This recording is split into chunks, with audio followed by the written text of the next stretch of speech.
Feels different, you know? Yeah, it does. You just got to remind Ron Washington before he leaves the field to make sure he grabs some of that dirt. Chris Bassett style, right? Yeah, go down and bring something from the right. Coliseum. And yeah, you're right, man. Wash meant so much to the Oakland A's over his career, and it's obviously still going as manager of the Halos, who just might get swept today by the Oakland A's with Jose Canseco in attendance. For Stu, I'm Brody. Enjoy the broadcast. It's coming your way right now. We'll see you next on Post Game Live. Long before Aaron in Atlanta, before Jackie stole home, there was Satchel, Cool Papa, and Willie at Rickwood Field. Baseball returns to its Negro League roots in the oldest professional ballpark in America, Thursday on MLB Network. All the big hits. At the wall, gone! No doubt about it! All the great grabs. Oh, wow! You gotta be kidding me! Put a cape on him! And all the swag. Catching up with Chris Davis later.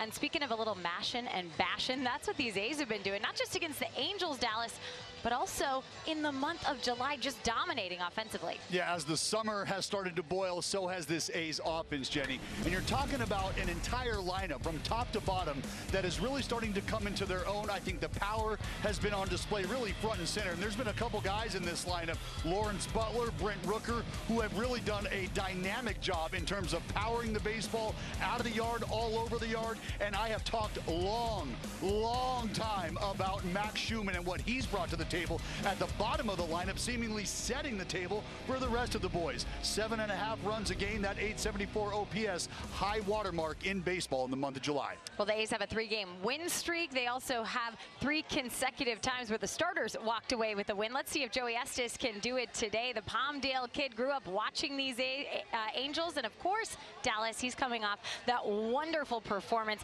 against them the last time he faced Los Angeles. And Jenny, if today's outing is anything like last time's outing, look out, because Joey Estes was lights out.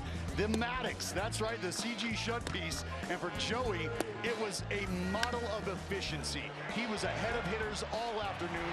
He was able to garner weak contact when he needed balls put in play, and he was able to put guys away in the moment of need. For Joey Estes, you wanted to see him tap back into that and keep rolling. Well, the Athletics will also welcome back Abraham Toro to the lineup. We'll have that lineup change and much more coming up for you this Sunday afternoon at the Coliseum.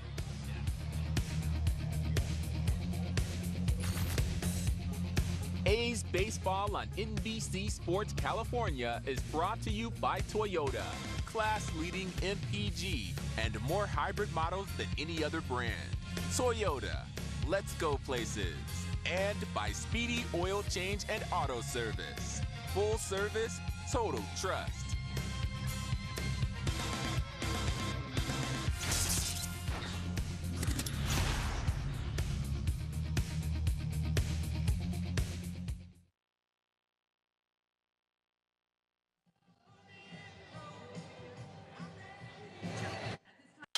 Performance. He is locked in.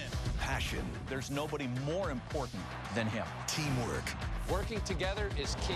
Get inside the game with MLB Tonight. Blanco does it! Throws a no-hitter! Bringing you breakdowns, highlights, and live look-ins to the big moments as they happen.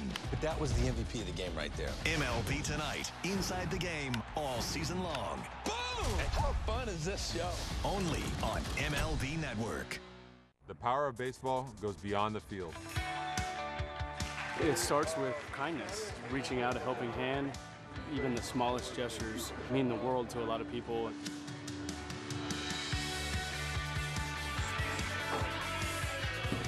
Stand up to cancer. Together. Together. Together. Together.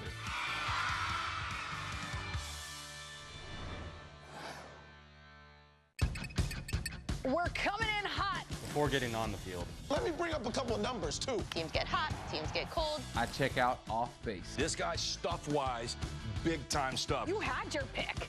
Off base, only on MLB Network.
by Sundays. Get your autographs. Chris Davis handing out his, and he's going to hand out an interview with our Dallas Braden a bit later, coming up during the game. Looking forward to that. And a gorgeous day. The fog was settled in, and all of a sudden blue skies with a little bit of clouds here right before game time. Today's game time weather is brought to you by Santa Cruz Beach Boardwalk. 66 degrees, 70% humidity, and a few little bits of wind bursts going on down there, 12 miles per hour. But all in all, sweeping sun and smiles on the field. Loving the kids take the field on Sunday. And Dallas, you're down there on the field. You're enjoying the sights and sounds of those children as well. I know you're going to have a childlike enthusiasm and excitement about the game today, being down there. Looking forward to your perspective. Anthony Rendon leads things off for the Angels, followed by Mickey Moniak today. Taylor Ward hitting third. Willie Calhoun, the DH, in the cleanup spot. Logan O'Hoppe hitting fifth. Zach Neto, followed by Brandon Drury at first. Nolan Shawnuel had a calf issue yesterday. He is available off the bench. Joe Adell and Luis Guillorme to round things out. And of course, they'll be facing Joey Estes on the mound. And we know how things went for Joey Estes last time he took them out against these Halos, Jenny. It was a Maddox, a CG shut piece for the green and gold. And for Joey Estes, we talked about him needing to be able to bounce back after the rough outing that ensued. And I think for Joey, he has done just that. And another example in this rotation of guys taking their lumps and learning each and every day. Well, the defense behind him today looks a little bit different because there's Abraham Toro off the IL. Great news for him. Unfortunately for Jacob Wilson, that means he was placed on the IL. Max Schumann at shortstop, Zach Geloff at second, Seth Brown at first, Shea Langoliers catching, and in the outfield, Miguel Andujar, JJ Bleday, and Lawrence Butler. Couple of 9-inning rehab starts for Abraham Toro. 5 knocks, a homer. Yeah, he's fresh. He's ready to roll, and so is Joey Estes with a called strike. Got the four-seamer working out of the gate, and 0-1 count against Anthony Rendon. Well, Jenny, that was what he did such a good job of in that outing against the Halos, and that's get ahead.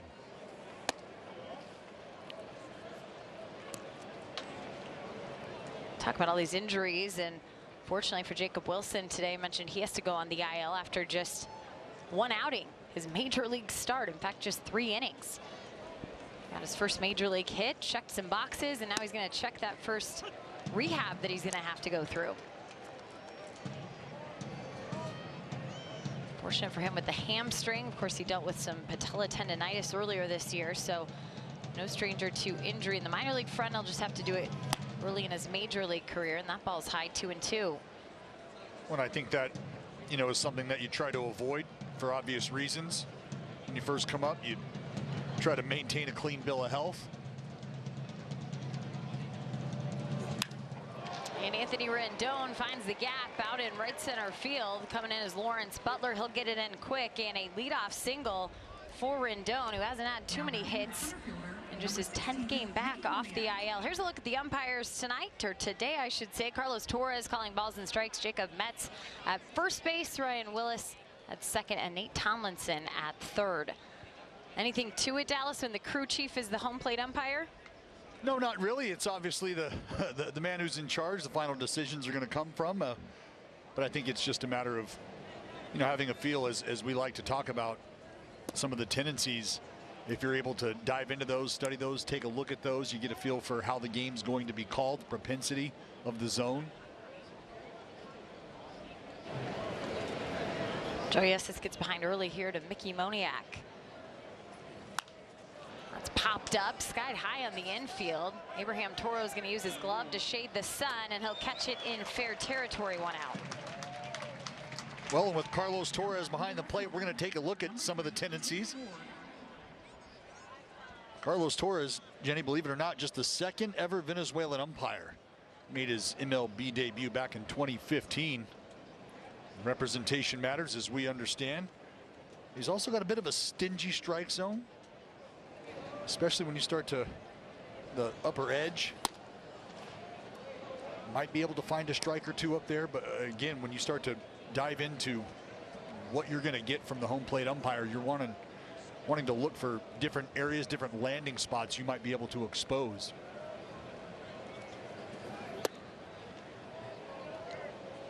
(2-0) for Taylor Ward. 0 for 7 here in this series against the Oakland A's at the Coliseum. He did have a walk. These two teams becoming very familiar with each other here over the last couple of weeks, and that'll continue next weekend in Anaheim, as that'll be it for these division rivals. Well, just talking to some of the players, Jenny, you said it feels like we haven't seen you guys much at all, and now all of a sudden we're going to see you the whole month and then never see the Coliseum again. Yeah, if they missed anything that last visit at the Coliseum that they wanted to soak in for the last time, they'll get it done here over the last 3 days. And once they leave, it's just kind of that bizarre chunk of the schedule. They're probably ready to leave, though, as there's a walk issued to Taylor Ward, putting 2 on. They're probably ready to leave with that 8-game losing streak they have going on here at the Coliseum. Well, this one apparently just missing for Carlos Torres. It's like a pretty good pitch, painted down and away. That brings up Willie Calhoun. He had the first hit of the game yesterday for the Angels in the 4th. It was a double, went 1 for 4.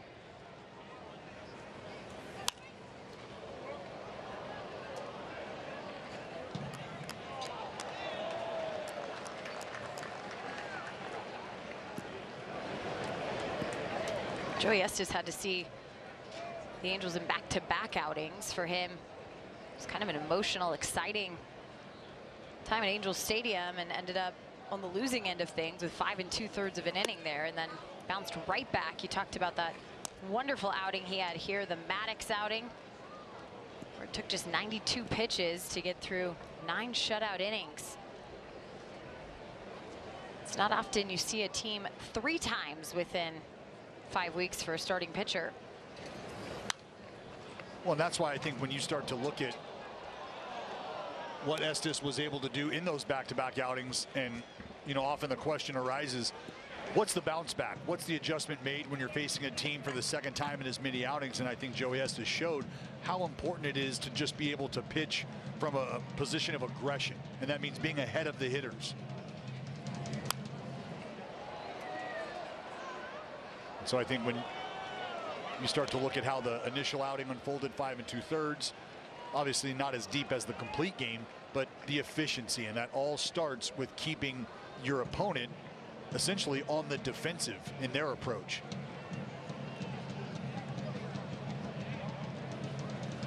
There's the 1-2 and fouled straight back. Jenny, something else that allows a pitcher to get deep in their outing, and something we're seeing right now, which is Calhoun fight a couple of these 2-strike pitches off and extend the at-bat.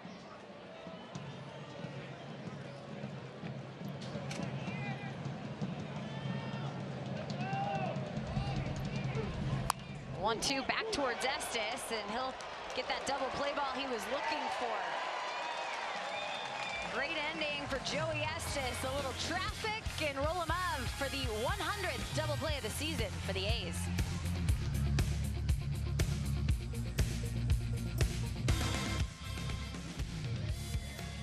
This will be the last moment you ever think of soda as being a dirty word. Soda! Because this is Poppy, and Poppy is soda. It tastes like soda, even better than others. It looks like soda, smells like soda, and fizzes like soda. Because it is soda.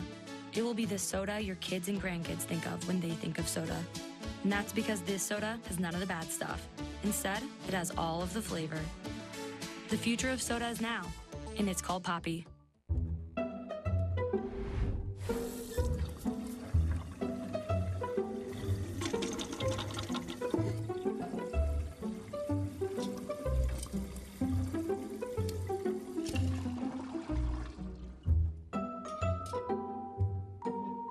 There's an easier way.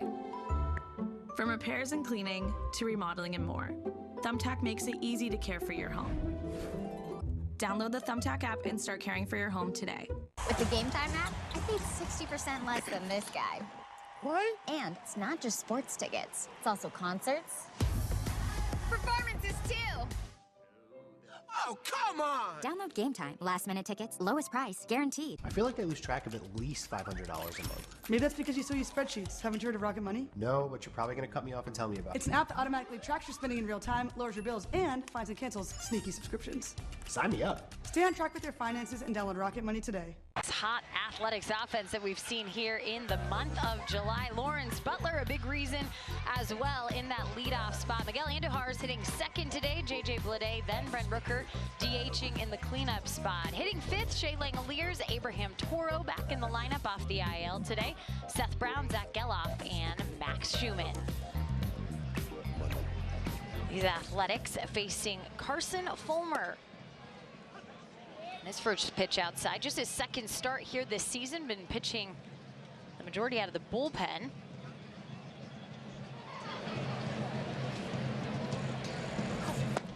And a swing and a miss. Well, maybe an opportunity for Carson Fulmer. Try to work his way into the rotation. You said it, Jenny, being extended in his last outing. 77 pitches for the right-hander.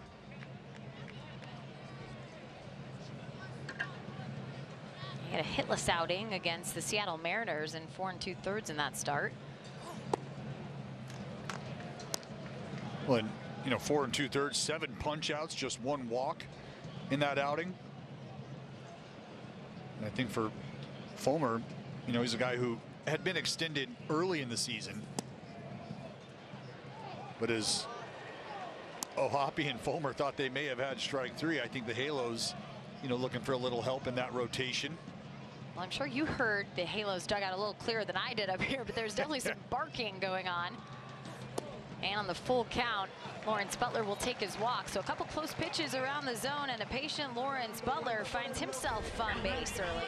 Well, and this is when you feel like a guy's really going well. He's able to separate balls and strikes, even as fine of a line as that may have been. Him spitting on the off speed late in the count lets you know Lawrence Butler feeling pretty good about his decision making when it comes to balls and strikes in or around the zone. Inside to Miguel Andujar. See the numbers there, 296. 3 home runs, driven in 23, and kind of talking over the weekend about how things were a little bit slower for Miguel Andujar. They're sure picking up now as he finds a single into left field, and now first and second without any outs for the Athletics offense. Let's take a look at the Angels defensively. In the outfield today, left to right, Taylor Ward, Mickey Moniak, Joe Adele. The infield, Anthony Rendon at third base, Zach Neto at short, Luis Guillermo at second, and Brandon Drury getting the start at first. Logan O'Hoppe catching Carson Fulmer. There's a look at O'Hoppe.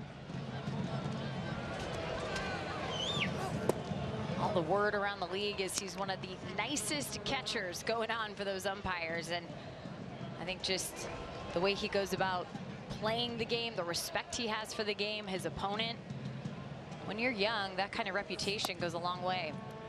Well, Jenny, I can tell you when Logan made his debut here last season, I had the opportunity to catch up with his parents here who were in the ballpark and spoke to him, or spoke to his parents for a little while, and then the next day Logan had come up to me and said, hey, I just want to say thank you for taking the time to speak to my parents. They were excited about meeting you, and I just found that, you know, very striking, because it's not something that you hear a lot from younger players that are willing to take that 2 minutes.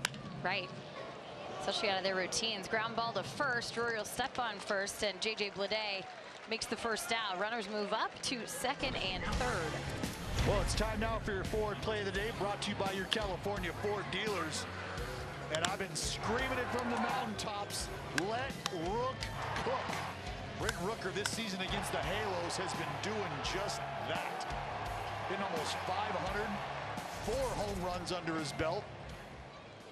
He's got a full belly with plenty of steaks. RBI man.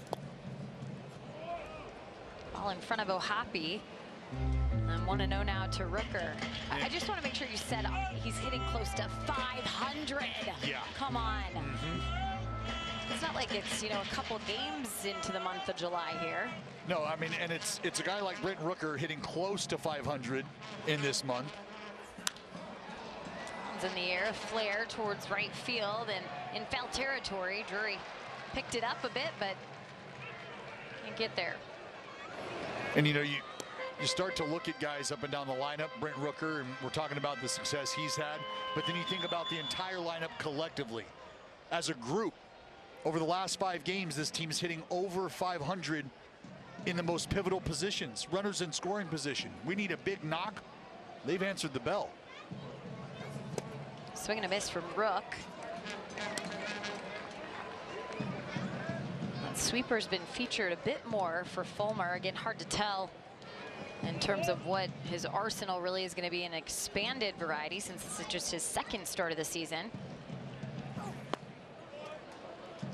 And you often wonder that with guys that kind of rotate or mix and match throughout the year from the pen to starting. You talk about the mentality shift, but can it affect your arsenal and your usage? Well, I think it does, because game situation.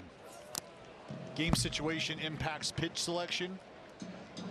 You know, if you've got a runner out on second base, nobody out,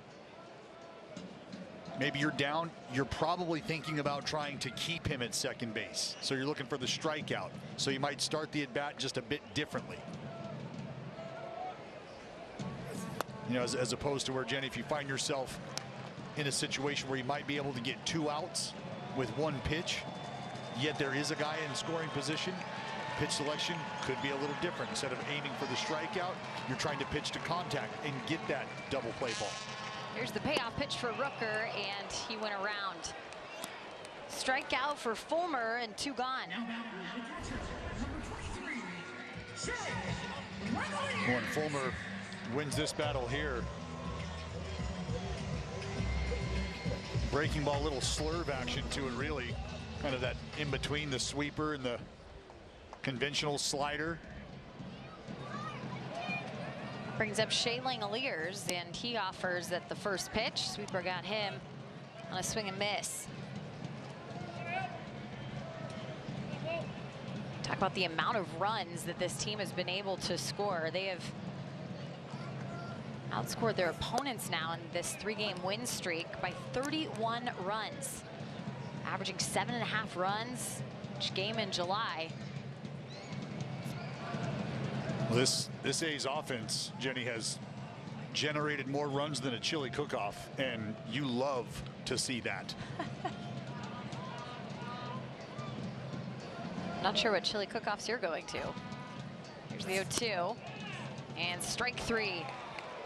Langoliers has a quick conversation with Carlos Torres, just wondering exactly where that pitch landed. He'll go get his catcher's gear on now as 2 runners left on.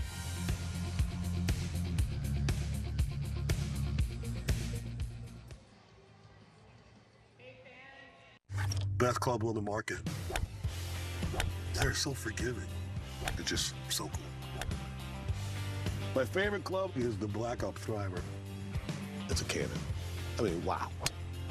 Wow. I play golf about 5 days a week. Sometimes it's 6. I'm Darius Rucker, and I play PXG.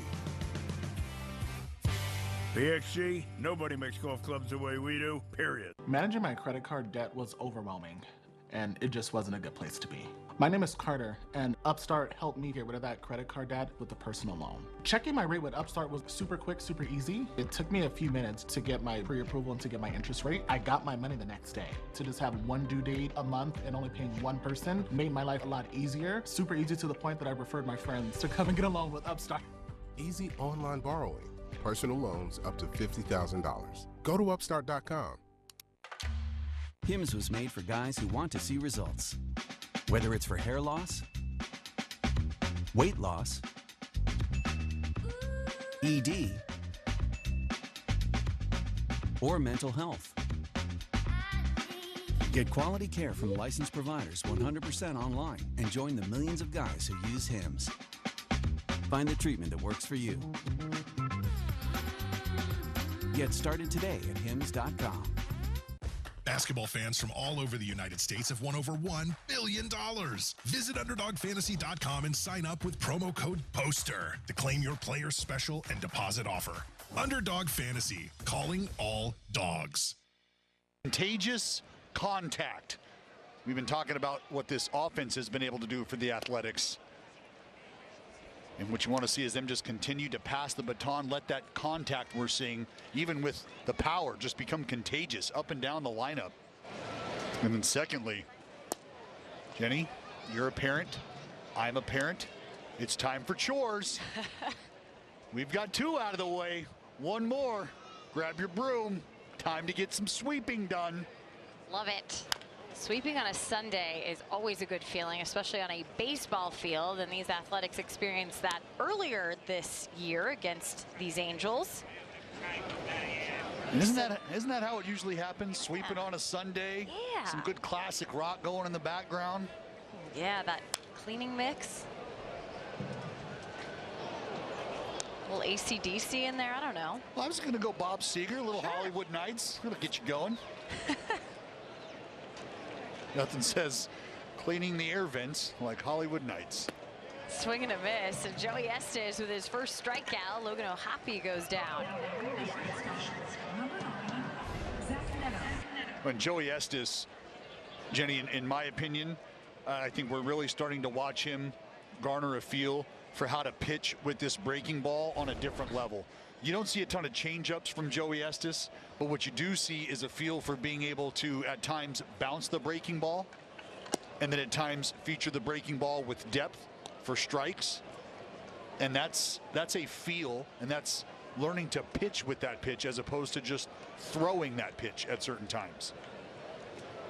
Well, you often hear that expression as Zach Neto takes a ball of he's a pitcher, or he's a thrower, not a pitcher. And sometimes, you know, that is referred to more in the velocity realm of things. A guy just trying to chuck it up there, especially early in his career. A guy I think of with that is one you hope not to see here today. And Carlos Estevez, the closer for the Los Angeles Angels, very early in his career. It's you have 100 miles an hour, just chuck it up there, see what you can do. But it's about refining the skill set. And I think for Joey Estes, as young as his career is, you make such a valid point of that can also translate to pitches, pitch per pitch, of not just being a thrower with the pitch, but also pitching, really learning that craft, kind of changing the shape of things or the speed of things or the selection of when you use it. You know, and I used to have very in-depth conversations and at times very one-way conversations coming from my man Gil Patterson, our pitching coordinator in this organization. And a ground ball. It's going to be backhanded by Toro, a one-hopper over, and welcome back, Abraham Toro playing the hot corner. Stay hot. Abraham Toro, fresh off the injured list.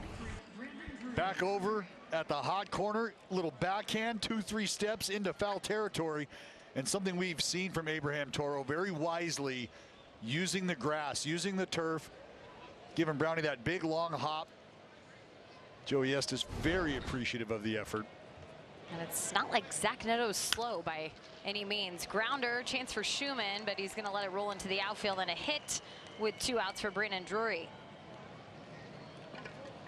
You know, Jenny, we were talking about the right fielder, number 7, pitching with a pitch as opposed to throwing a certain pitch. And Gil Patterson, our minor league pitching coordinator, was a guy who, you know, brought the cutter to me. And you're talking about one of the cutter gurus in baseball.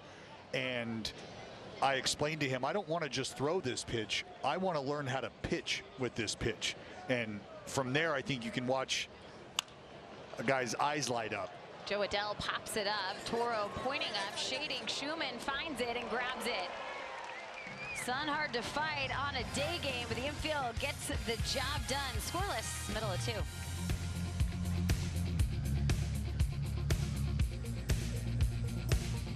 Long before Aaron in Atlanta, before Jackie stole home, there was Satchel, Cool Papa, and Willie at Rickwood Field. Baseball returns to its Negro League roots in the oldest professional ballpark in America, Tuesday on MLB Network. Want to elevate game night? Turn on MLB Big Inning, a revolutionary way to see the biggest moments from every game, live and commercial-free. There it is! A 40-70 season! Find MLB Big Inning on the MLB.tv home screen. Then watch baseball's mega stars in the moments that matter most. It's a whole new ball game when the action comes to you. Game over! MLB Big Inning, live every game night on MLB.tv.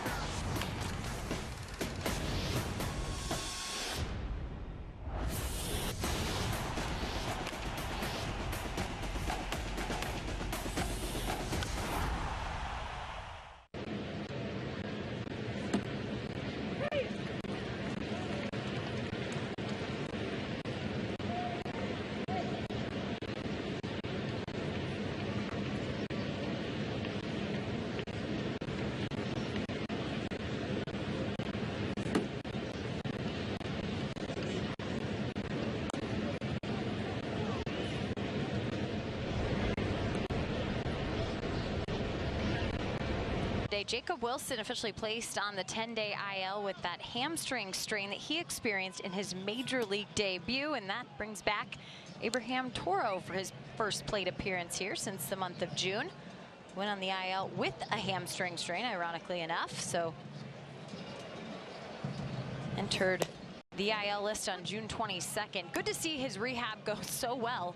I mean, he's down there. You never know when these guys are feeling ready, feeling their timing back. But Dallas, I think having 5 hits with a homer feels pretty good. 5 for 12 on the ground here to Guillerme, and a ground ball out for Toro to begin. We'll get all your A's action on the go with the NBC Sports app, brought to you by Toyota. Scan the QR code now to start streaming.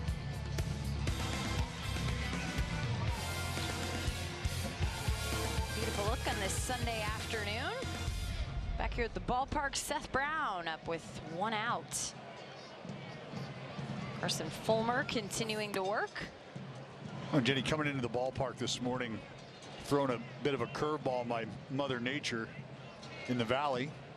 Still very warm early in the morning, but coming over the hill, that marine layer was staring me right in the face. Did not have a jacket, was a little weary about what the weather was going to offer here come game time, but that sun is battling right now, punching its way through the clouds. Yeah, it's funny how things change here over the course of a couple days. On Friday, well, couldn't get enough layers off. They were sweating here in the afternoon before game time, and now all of a sudden you're looking for sweaters, for wool coats, stocking caps, gloves. I've seen you with gloves this season on your hands. Yeah, we're just a few clicks away from having to fire up the propane heaters down here. Gonna be just fine, buddy. Hang with them. There's a 3-1 to Brown. And a cold strike. It's that outside corner. I think one thing you're seeing early here from Carson Fulmer is really working right around the edges of that zone.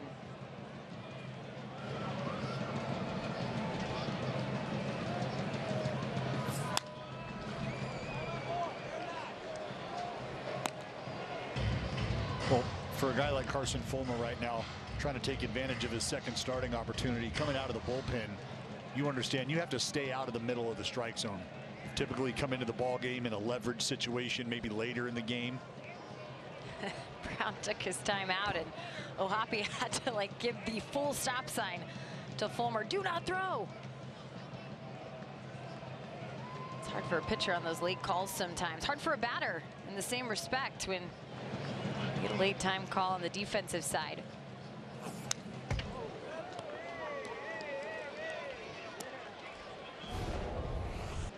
Hold up. Hold it. No, seriously. Okay, thank you. And it's a scary moment. You're the pitcher out there, ball in your hand. You got to hit the brakes quickly.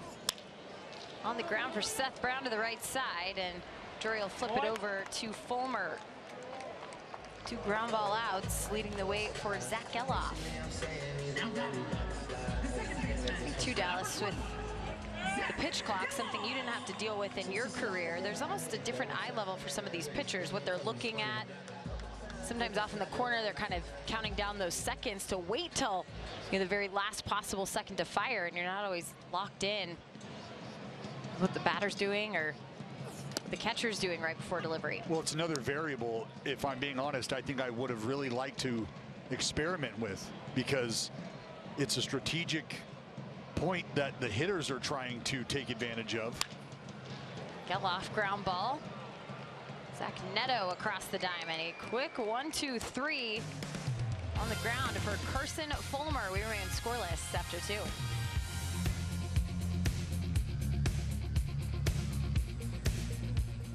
Superstar center fielder Julio Rodriguez. I think he's one of the faces of the game. This kid is special beyond words. Julio Rodriguez, listen, at the end of the day, this guy's a superstar. Impossibly! Oh, what a play by Julio Rodriguez! What a life! This is the man right here. I feel like we were pretty responsible people. Another historic chapter. The power of baseball goes beyond the field. It starts with kindness, reaching out a helping hand, Even the smallest gestures mean the world to a lot of people.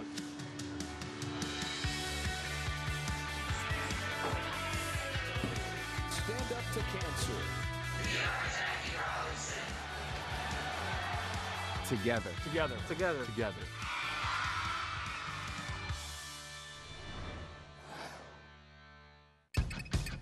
We're coming in hot. Before getting on the field. Let me bring up a couple of numbers, too. Teams get hot, teams get cold. I check out off base. This guy's stuff-wise, big-time stuff. You had your pick.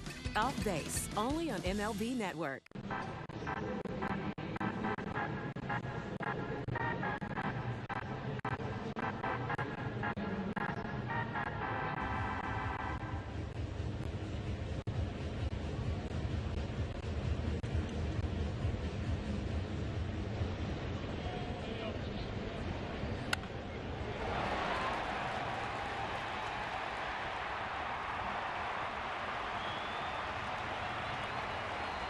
Here, top of the third. Time now for StatCast, powered by Google Cloud. This is the arsenal for Joey Estes and how things went in his last start against the Halos. See that four-seam fastball, pitch usage, and the lack of success against the rest of the offerings. And we had talked about why Joey Estes had the outing he did, and, you know, forcing strike one each and every at bat, it felt like, against the Halos. Well, Joey Estes getting ahead with that fastball once again to Luis Guillorme, but evens up the count at 1-1.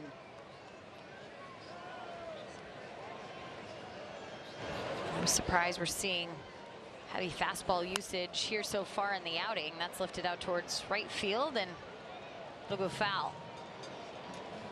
You know, we talked about it during his last outing, but I think in general across the game, you're seeing clubs, I don't want to say experiment with, but maybe try to feel out whether or not it's the fastball they want to establish or the ability to spin the baseball for strikes that they want to establish early in their outing, and then sort of working from there.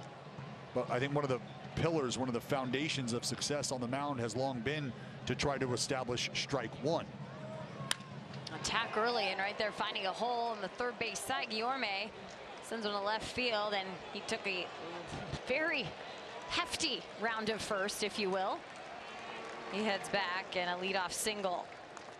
Well, I think the scouting report on Andujar and the arm coming out of there in left field probably played a role in that, but Guillorme doing a good job of just letting that baseball travel, firing it down the line the other way, and there's that big aggressive turn and wisely retreat. Back to the top of the order with Anthony Rendon. And there's that first pitch strike, this time on the changeup for Estes.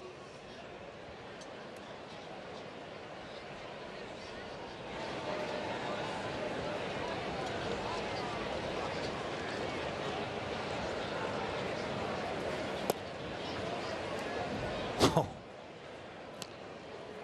Well. He kind of nodded at you. I think he heard you. Kind of gave you like, yeah, yep. Might have missed that.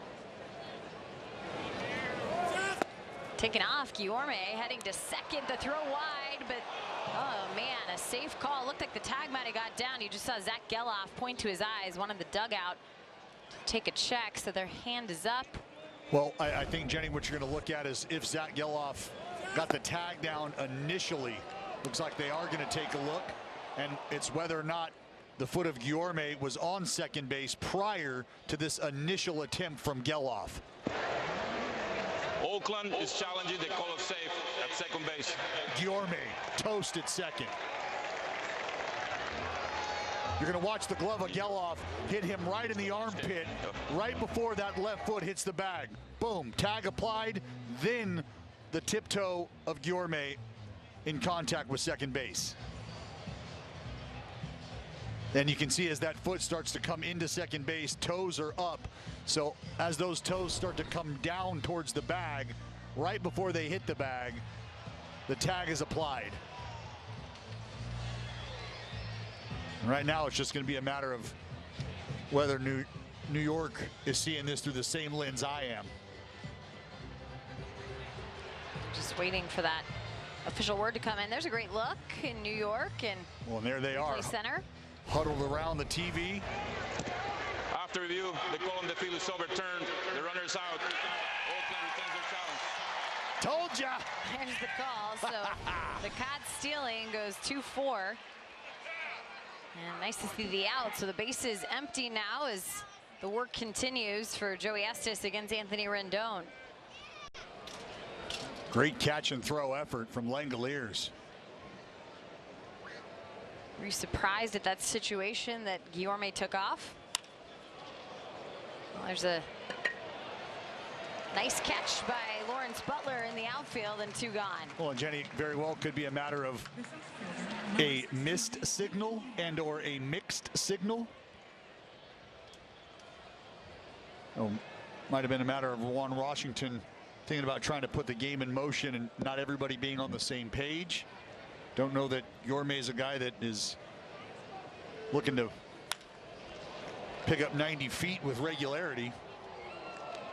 Just 1 stolen base this season and only 1 attempt prior to that one today. And that's kind of what tips you off and lets you think that there may have been a miscommunication.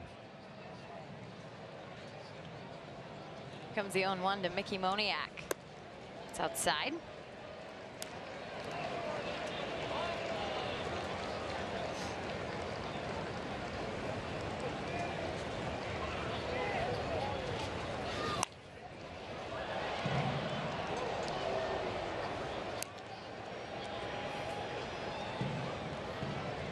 Well, here's the skipper. Moss just kind of chopping it up, mulling things over. Ron Washington at times has been very candid about the club's effort and success at times, a lack of success. But he's a no frills, no excuses type of manager, and I think, you know, some of the old school guys can appreciate that. Swing and a miss. Joey Estes and Shea Langoliers got to work against Mickey Moniak, and team appreciates that. Back to the bat rack for the A's.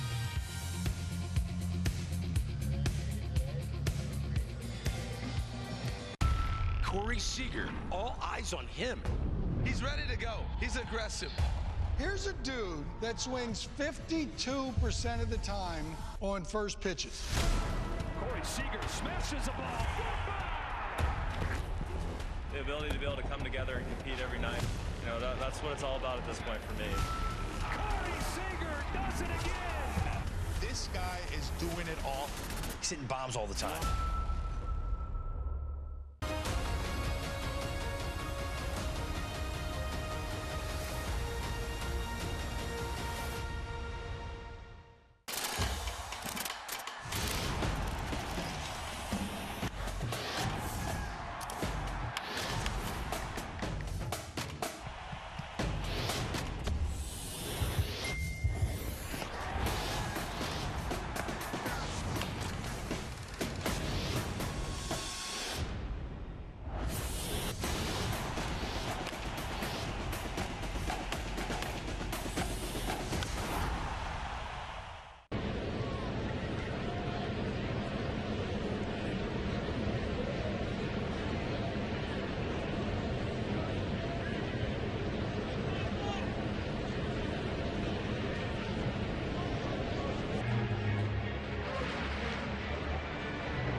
The Coliseum scoreless, bottom of the 3rd, and the bottom of the order for the green and gold. Max Schumann facing Carson. Fulmer, he swings at the first pitch and fouls it right to Eric Martins.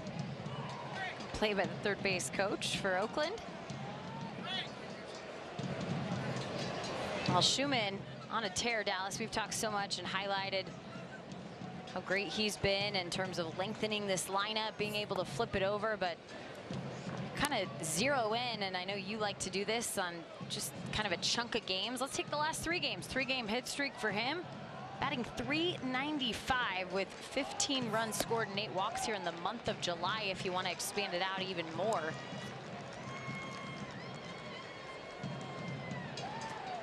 Look at those last 11 games. Hitting over 400. Well, yeah, you're thinking about, you know, almost a 2-week run of the productivity of Max Schumann. And again, I think this is the kind of stuff when you start to look at where guys are at in the lineup, maybe more reserved for the middle portion. But I truly believe what we have seen out of Max Schumann has had a direct impact on the success of some guys that hit ahead of him. And we're talking about the guy on deck in Lawrence Butler.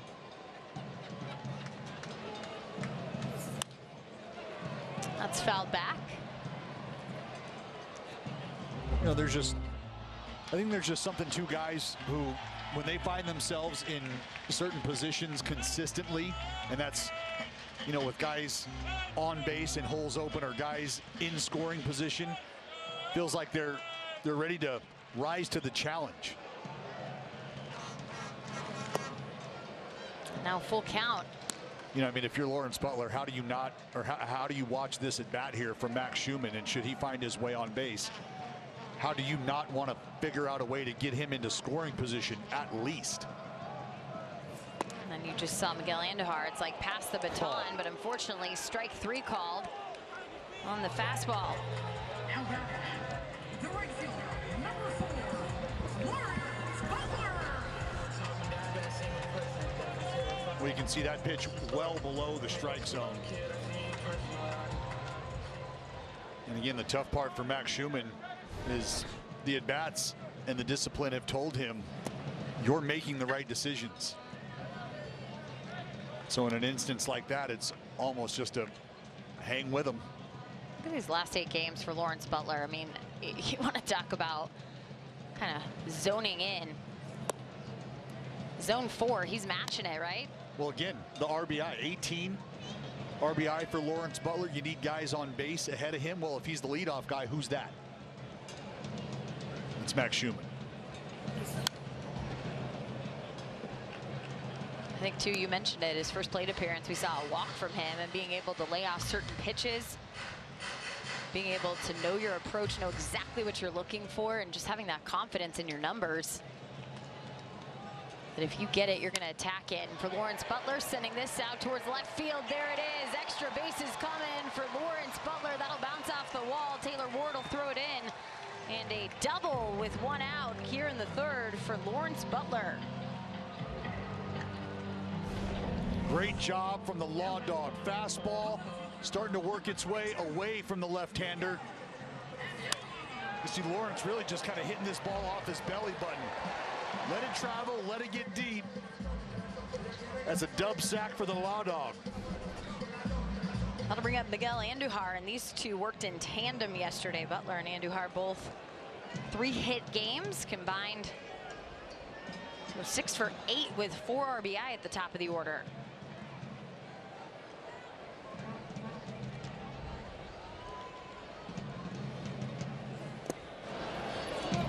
Andujar already has a hit today.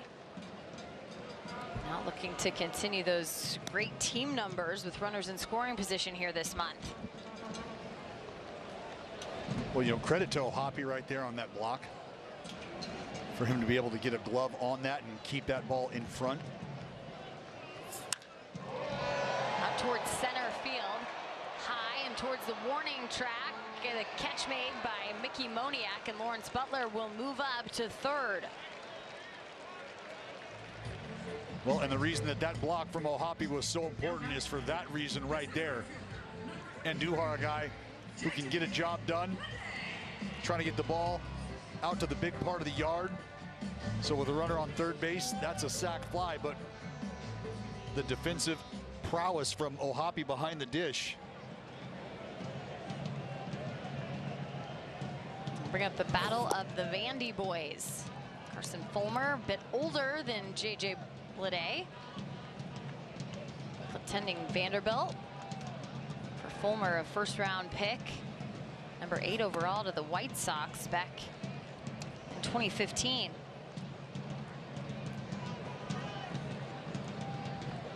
"50 pitches now for the Angels starter.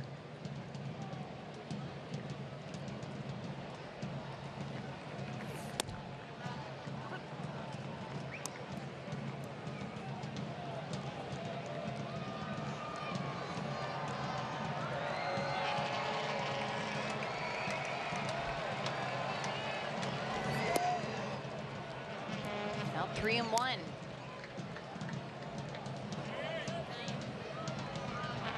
See Rooker waiting in the wings. Hoping Blade can extend this inning.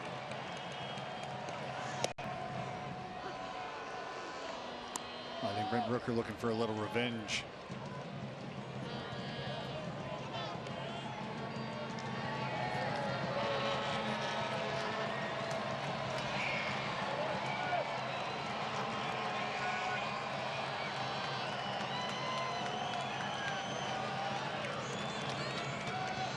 Here's a full count from Fulmer.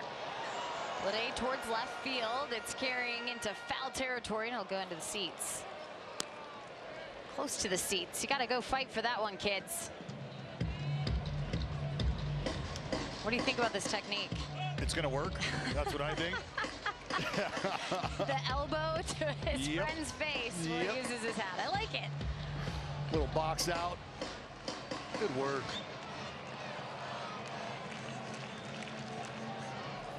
Payoff pitch, Blade to right field, and J.J. Blade driving in the first run. Off the wall, Blade heading for second. Here comes the throw from Adele, and slides in for an RBI double.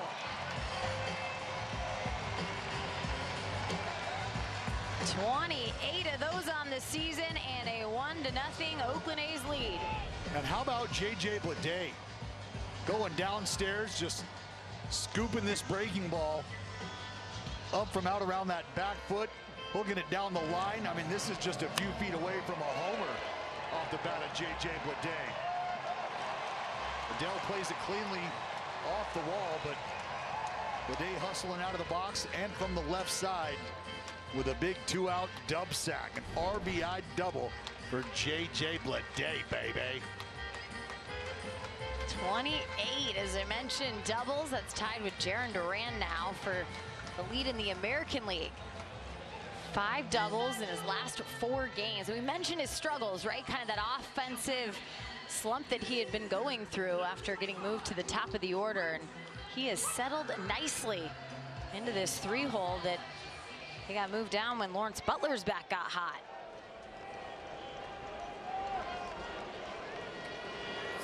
Pitch to Rooker, he swings at it right away. He's smelling a ribby as J.J. Blade comes around to score, and Brent Rooker will take his place at second. 2-0, green and gold.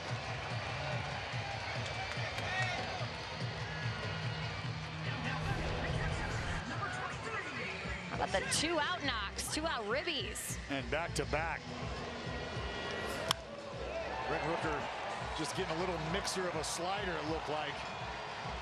Stayed up, stayed very hittable. We'll give that a double as well. Ball was kicked around a bit, but I think Brent Rooker on his way to second regardless. You love to see that. 37 runs scored for the Athletics with 2 outs here in the month of July, and that's been a big reason for their success. I mean, you automatically point to runners in scoring position, you point to that number. But it's the fact, Dallas, that they're not just kind of scratching across a run here and there. They're scoring runs, multiple runs in innings. They're doing it in chunks. Well, the fact that, you know, this offense has had the opportunities, but at times not been able to cash them in. 1-1 to Langoliers, and a fly ball out towards right field. Joe Adele with the grab. So inning over, but a couple of RBI doubles from Blade and Rooker, and a 2-run lead for the A's after 3.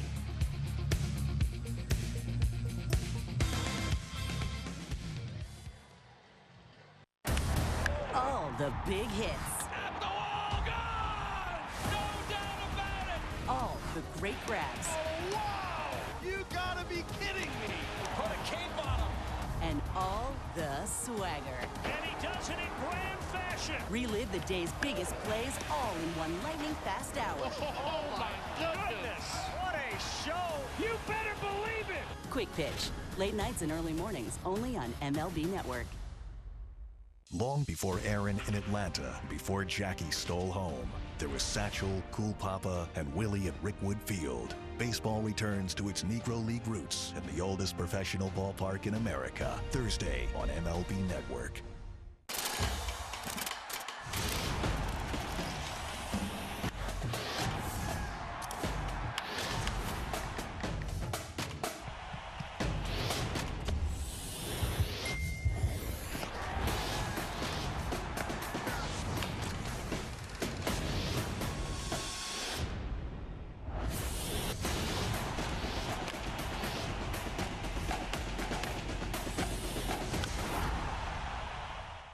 Sports California is brought to you by Provident Credit Union. Make life easy.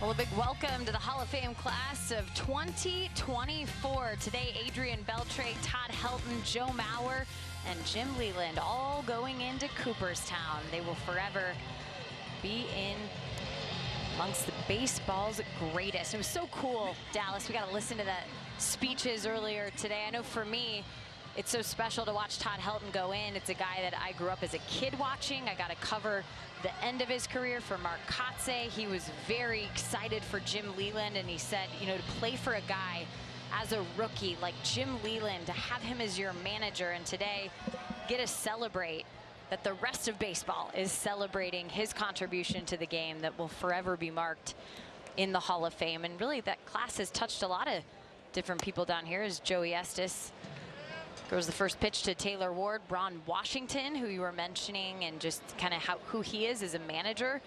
He managed Adrian Beltre. Think about that. And the contributions that he had on Beltre's great career. Shot into right field for Taylor Ward, and a leadoff single here in the fourth. I know too, Dallas, it's a class that you played against a lot of those guys, and you got to watch their career blossom. For Todd Helton, all 17 seasons with the Rockies. For Joe Mauer, all 15 seasons with his hometown team in the Minnesota Twins. Yeah, I guess you could call me what we'll refer to as a contributor. Did you calculate your numbers or their numbers against you? I should do that. Well, I don't know if you've got a calculator that strong. It's gonna you might want to get the folks over at NASA as well as Elias. That's going to be some heavy lifting numerically, Jenny. They didn't need my help getting to the Hall of Fame, but I was a part of it. Well, a .438 batting average for Adrian Beltre against Dallas Braden does help, I would say. A grounder to Seth Brown, and getting the lead runner at second. A fielder's choice there. Willie Calhoun will go to first. 467 is the number, by the way, for Joe Mauer. So yeah, so when you think about Adrian Beltre hitting .438 against me career, and then you think about Joe Mauer hitting almost .500 against me in their career, I think about me running out of at bats to even those numbers out. That's how I look at that. Do you remember facing Todd Helton?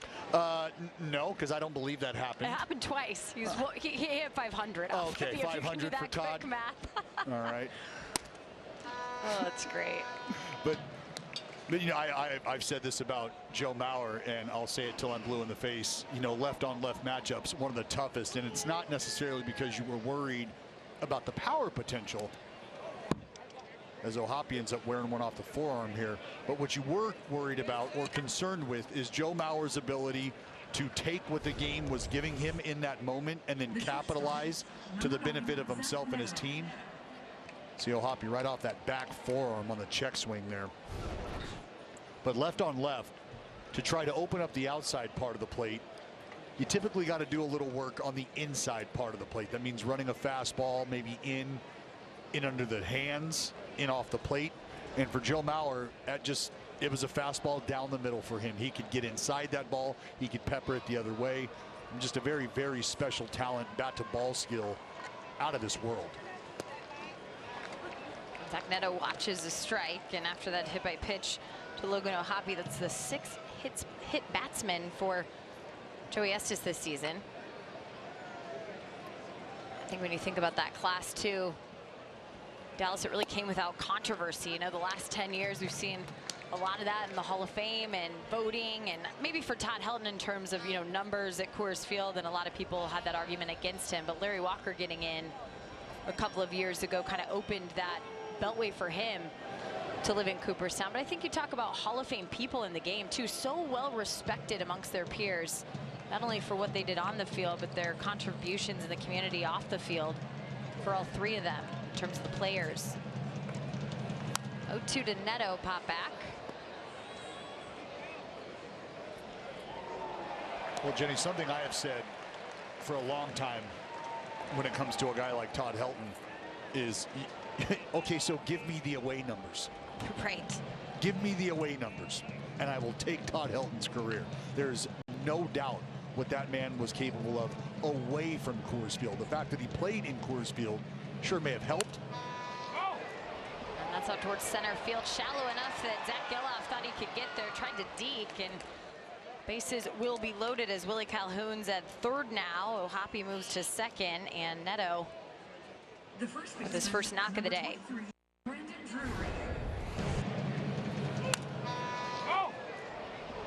They'll hit it where they ain't. And right in between Blade and Geloff is where they weren't. Neto just sidling it up softly. Now Drury with an opportunity for the Halos to get back into this.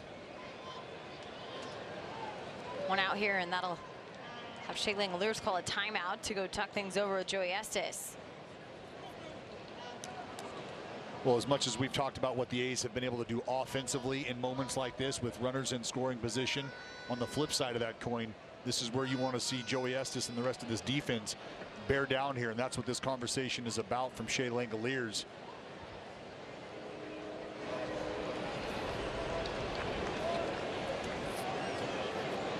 Bases loaded. Brandon Drury hasn't had too many opportunities this season.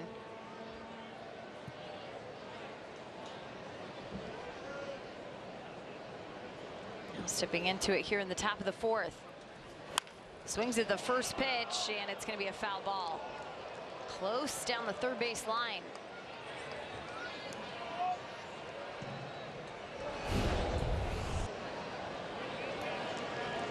Well, this ball just foul.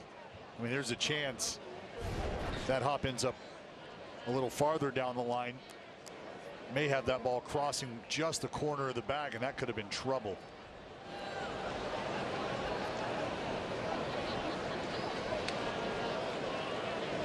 This feels like the most trouble the A's have been in since game one, when it was a 6-3 game and they had bases loaded. The Angels did. Austin Adams had to get out of that, and here for Joey Estes, trying to rely on what his other starters have done to get out of some jams.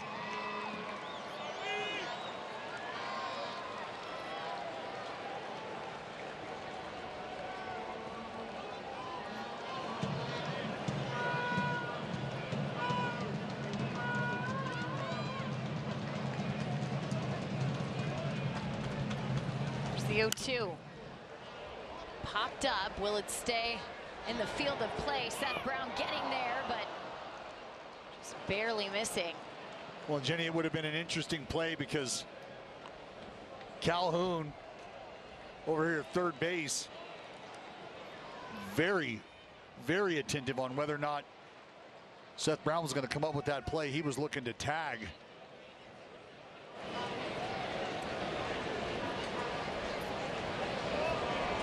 Let's just take a deep breath, trying to dial up one of those defensive specials. Get it on the ground and let your infield go to work.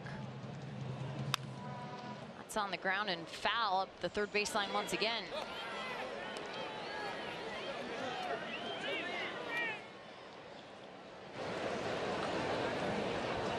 Well, pitch number 59 on the way here for Joey Estes.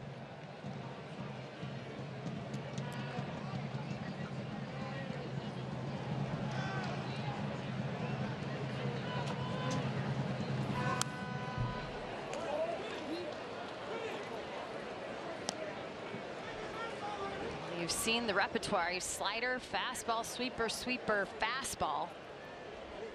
A lot of foul balls. Well, 5 pitches, 5 foul balls.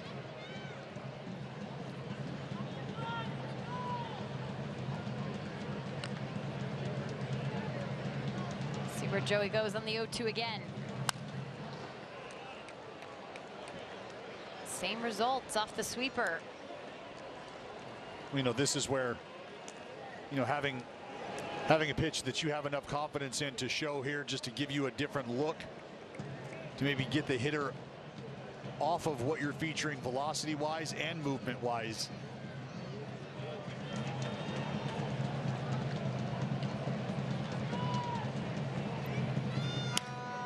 Pitch, and that's towards center field. JJ Bleday back towards the wall. JJ Bleday will make the grab at the wall. Here comes the run home in Willie Calhoun. And it's a 2-1 game off a sacrifice fly from Brennan Drury. Well, and it's a supremely productive out for Drury, who, when you think about 270 feet worth of productivity, you've got the runner that comes home, the runner that goes to third, and the runner that was able to tag from first and head to second. Great job by Blade to continue to track that baseball really to the point of contact up against the wall. Swing and a miss from the A-hole hitter and Joe Adell.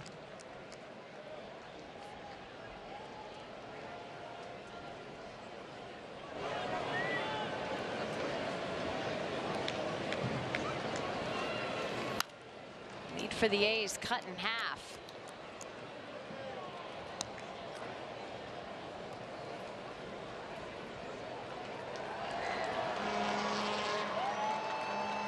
Still just the 4th inning, but feel like we haven't seen one of these close ones in quite some time. And strike 3, Joey Estes gets out of it, retiring Joe Adell. The run came across, and it's 2-1.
Coliseum on Alumni Sunday, and it's time now for our Coors Light Beating the Pressure. These are the home run leaders in Oakland history. And when you look at it, it's a couple guys that we're honoring today, and Jose Canseco and Chris Davis. They were signing autographs earlier for fans at the ballpark. Canseco, 254 homers as an Oakland Nate, just behind Mark McGwire and Reggie Jackson, and Chris Davis on that list as well, 159 of those. We're going to talk with Chris Davis coming up here in just about an inning. Looking forward to hearing his conversation with Dallas as Abraham Toro has an 0-1 count from Carson Fulmer. And right back to Fulmer, fielding his position well, and the first out on the 1-3. Well, and Fulmer, pretty good athlete, able to defend himself. And Jenny, that's something that we have talked about as an industry, and I think we have seen an evolution. And that's, you know, how guys do defend themselves in that position on the mound. But in a day and age where velocity is king and velocity is what is sought after, highly sought after, it's what's prioritized at times, you know, finishing in that position. Seth Brown out to the gap towards left field, and over will be Taylor Ward for the out. 2 gone, and A's fans, the 2024 schedule is jam-packed with over 30 group themes. Special events and community awareness days this season. We have Jewish Heritage Day and Filipino Heritage Day coming up, so grab your tickets today at athletics.com/special events. These kids enjoying a Sunday. I don't think the ices and ice cream are flowing today like we saw the last couple of days. Do they sell hot chocolate here in July? I mean, when the weather's right. You might be a customer for sure today. Well, Jenny, fun fact, they actually sell more ice cream during the winter months than they do during the summer months. Ah, that is a fun fact. Can't speak to the concessions here specifically at the Coliseum, but I do know overall. Sure. Just nationwide. Ground ball.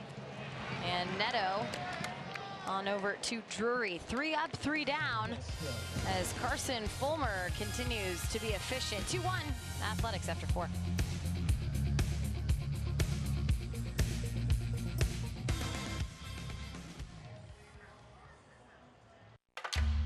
Hims was made for guys who want to see results. Whether it's for hair loss, weight loss, ED, or mental health. Get quality care from licensed providers 100% online and join the millions of guys who use Hims. Find the treatment that works for you. Get started today at hims.com. Those look good. We've got to get you some. Oh, we don't need to get one. No, today. Are you serious? I'm serious, baby. Your boots have holes in them. All right. They look so good. Ooh, that's a lovely view. What are you two looking at? Tip pick. What did you say? Tip pick. Tickets to the show with no hidden fees. The salty air, the golden light, reflections of who you were, who you are, and who you're becoming. Luxury meets performance. Peter Malone.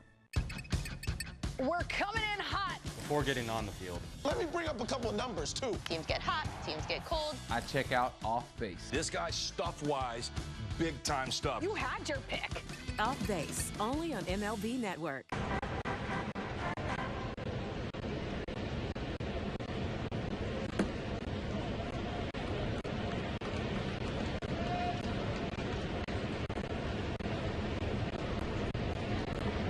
From the Legends Lounge to the Stomping Ground, we've got you covered with newly renovated spaces to watch your A's. Book your group today at athletics.com/hospitality. Outside pitch to Luis Guillorme. Top of the 5th at 2-1. A's leading the Angels here, looking for a sweep this Sunday. Did that in a 3-game set earlier at the Coliseum, and Guillorme out towards center field. Leday will backtrack towards the track and make the grab. 8 straight wins here at the Coliseum for the A's over the Angels. That's the most that they've ever had consecutive on their home turf, looking to make it 9 today.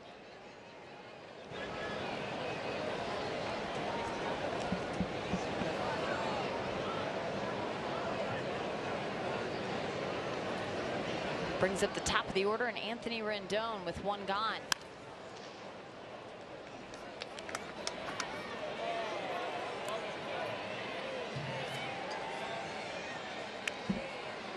Rendon 1 for 2 today.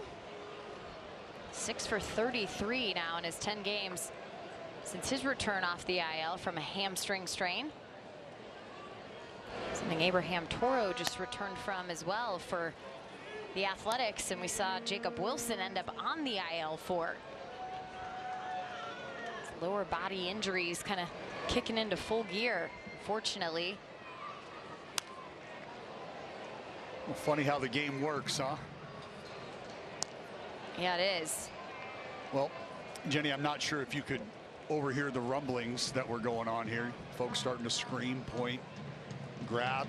It's because I am joined by Oakland A's legend, the crusher, Chris Davis. KD, good to have you, my man. What's up, Dallas? How you doing, brother? Good. How about you? I'm doing well. We're hanging in there. It is great to see you. Thanks for coming out. I know Alumni Sunday has been something the fans have been very appreciative of, very excited about, I think for good reason.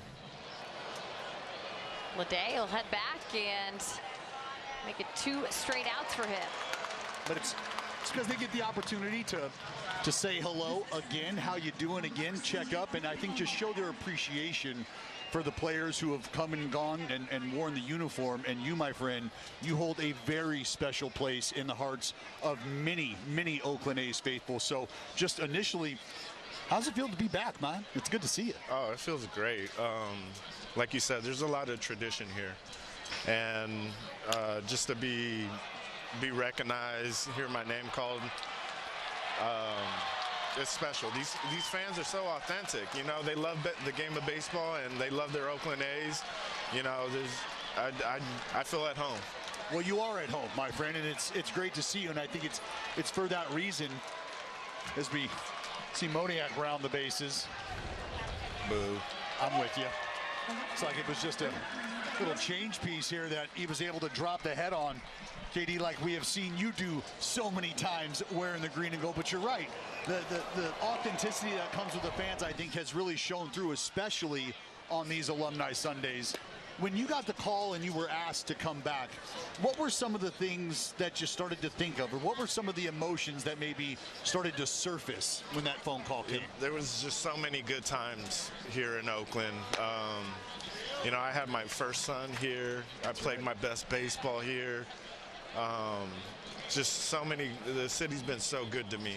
And for me to come back and revisit those, you know, it's that nostalgia.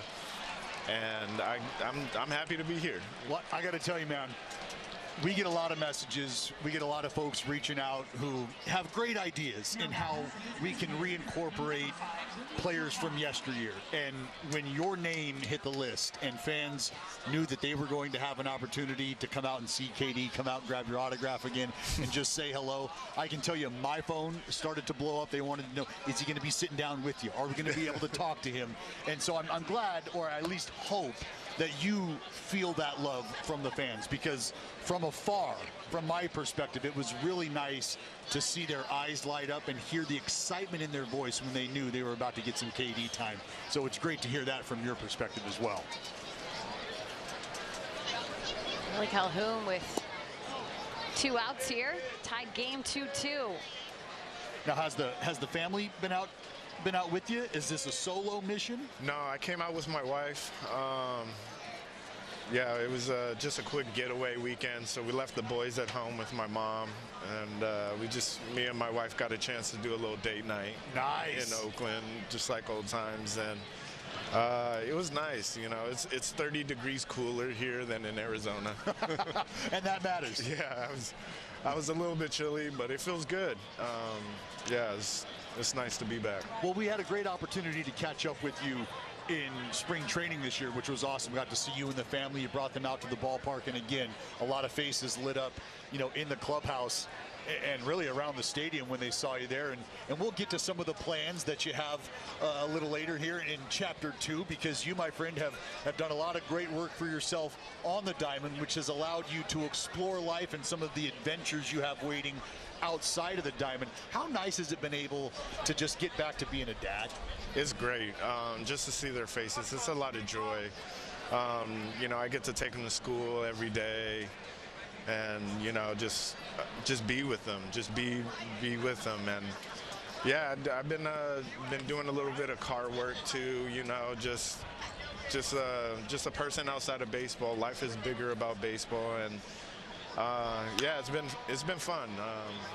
I actually just graduated from mechanic school, so that was an experience on itself. Oh, well, we're going to get to that, my man. We're going to take a look under the hood of KD.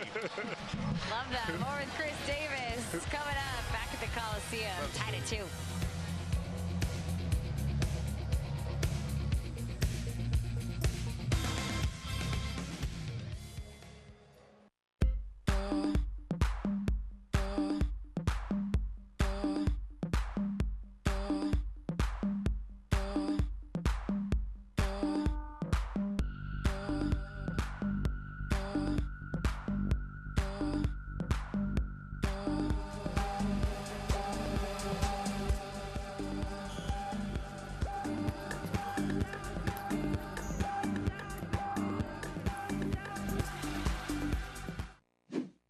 Prescription eyewear can be really expensive. But here's the secret. Glasses don't actually cost that much to make. Surprise! Especially when you design your own eyewear and then sell it directly to your customers. Like we do. Oh, hi. We're Warby Parker. Our glasses start at $95, including prescription lenses. And the best part? You can try 5 pairs for free at warbyparker.com. You want to take a shot at the next level? Well, this is it. What you've been waiting for. All that work, the sweat, the sacrifice. It's not a question of can you do it, but can you do it when all eyes are on you? The greats know when it's time to shine. And your time is now. That's the showcase, baby. Let it go. It's the Perfect Game Showcase, where legends rise. All right, men. I'm about to put you onto something incredible. This? It's Blue Chew. Blue Chew. Blue Chew? Blue Chew. Blue Chew. Blue Chew. Blue Chew. And it helps men achieve stronger and longer lasting erections, which is pretty helpful. Alumni Sunday. He was, of course, acquired in 2016 from the Brewers. Don't forget about all those 40 home run seasons. He led Major League Baseball with 48 home runs in 2018. And Chris, it's Jenny Kavnar upstairs. I'm just curious if you're watching this A's team now, or if you get to catch up with what some of these guys are doing with home runs and kind of admire the work that they've put together so far here in July. Yeah, it's a lot of good players down here. I've been able to watch Brett do his thing, and I follow the A's on Instagram and just the little highlights they put on. You know, Butler's been hot lately. It's good to see him swinging it. I always cheer for the offense. Does it feel right that the boys are banging the ball to the tune of basically half their runs or so coming from the home run? Does that feel right for you? A lot of offense coming from the long ball? Yeah. There's nothing better than to see a home run in this game. That's the best part of this game. So you had a few of them, so yeah. Well, you said, Jenny, 2018 you led the free world in long balls. We're talking about logging MVP votes, top 10 MVP finishes. Take a look at some of the handiwork here, my friend, because you did a lot of work right here at the Coliseum. Katie, let's talk. Backside boogie or pull side 450? What feels better off the bat? I'm biased. I'll go backside boogie. Okay. But you know, a home run's a home run.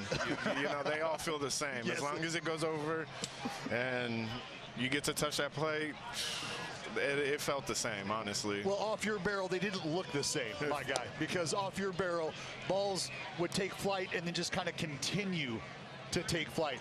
I want to ask you about the success you had specifically against the Texas Rangers, really in Arlington, because it feels like everybody else was playing a different game, and you were out there really on your own, home run derby, nobody else in the ballpark, just you and 500-foot bombs. What was it about Arlington or the Rangers specifically? I don't know, honestly. I don't know. I can remember a time when LaCroix was catching with them, and I could tell that they were scared of me. I could smell it. I could taste it. And yeah, a lot of good nights against the Rangers. I love playing against them. But just 32 home runs in your career against the Texas Rangers, that's all. So it sounds like you saw well. They definitely were scared, and I couldn't believe sometimes the home runs I hit against them. It was definitely undescribable. Well, describe to me what Chapter 2 looks like. We've talked about it. Graduated recently from mechanic school. Know we got a detailing adventure that you're on right now. Restoration is something that has caught your attention. Can you give us a little insight on the project?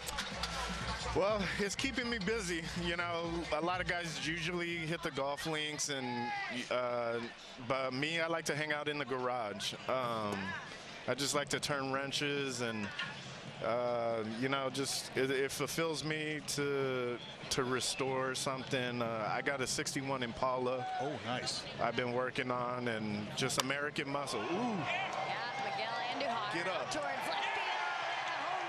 Nice. I think the Chris Davis vibes leaked into Andujar's bat. That was was loud. The Athletics with a one-run lead over the Angels. Yeah. That was loud, Katie. We're talking 106 miles an hour off the barrel of Miggy. That is loud noise. I love it. Love it.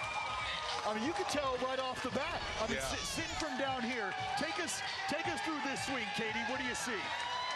Just hands through, directed towards the ball. He just touched it. He just put a good swing on it.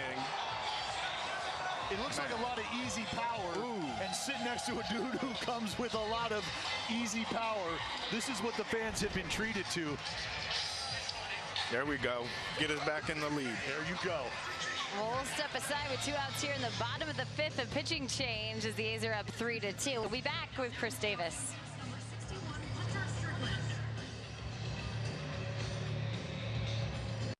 Do you spend hours maintaining your gutters? Save that time with LeafGuard's maintenance-free system. Call 1-833-2-GUTTERS.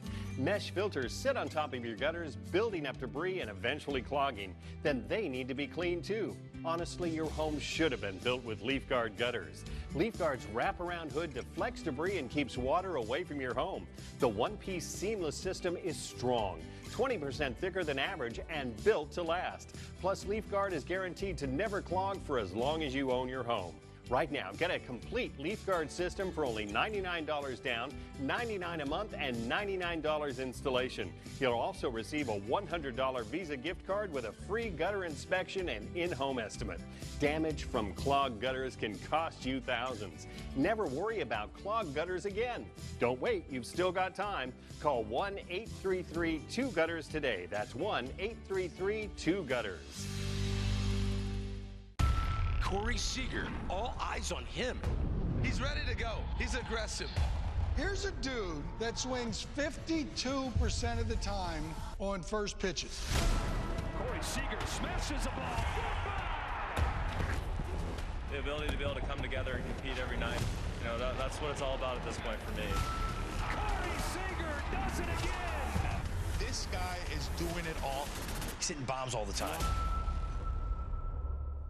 A's in the lead, 3-2 here, bottom of the 5th, off the bat of Miguel Andujar. Well, Katie, I appreciate you taking the time to join us, my friend. I know you got a lot of different things you could be doing with your free time. So coming out here and sharing it with us and the fans, I know means a lot to them, with an opportunity to just say hello, say hi, say thank you to the fans. I want to give you that opportunity to wrap your arms around them.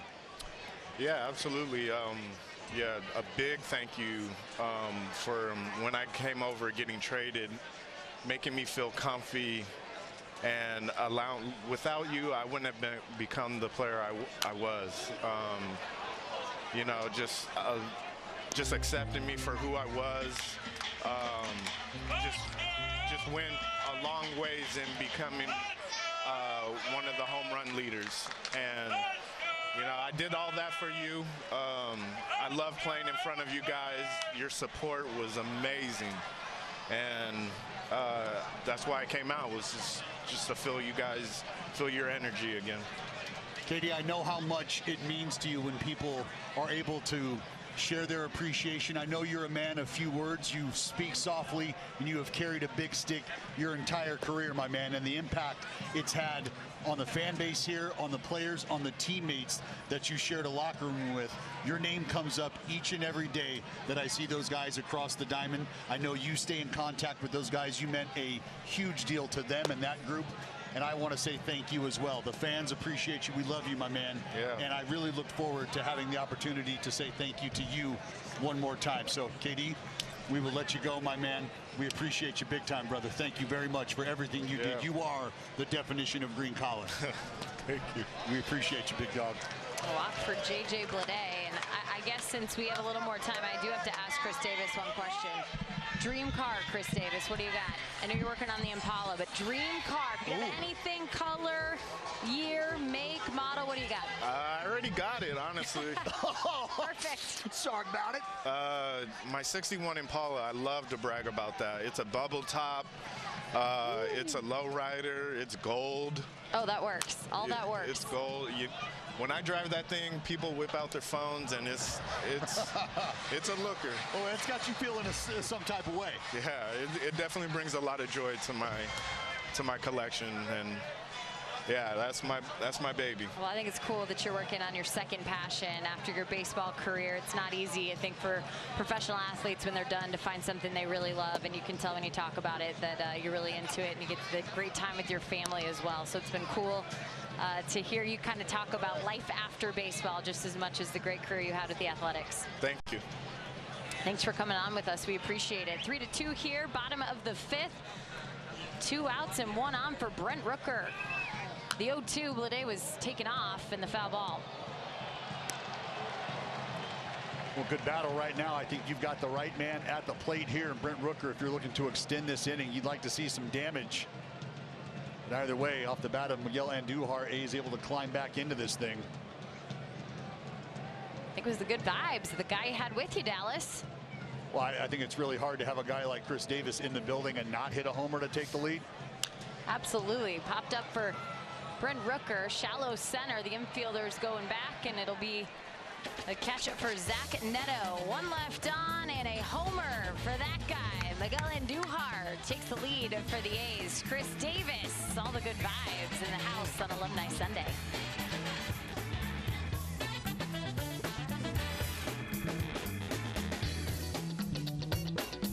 Long before Aaron in Atlanta, before Jackie stole home, there was Satchel, Cool Papa, and Willie at Rickwood Field. Baseball returns to its Negro League roots in the oldest professional ballpark in America, Thursday on MLB Network. This is what you've been waiting for, folks. This is Gunnar Henderson. American League Rookie of the Year. What a superstar rookie season he had. What can this guy do? One of the best all-around players. You better be really good at what you do if you're going to be called Gunnar. Out of here! Gunnar Henderson's season is in full effect. Gunnar Henderson's my shortstop. This dude, absolute animal. Show him who you are, kid. Show him who you are. The power of baseball goes beyond the field. It starts with kindness, reaching out a helping hand. Even the smallest gestures mean the world to a lot of people.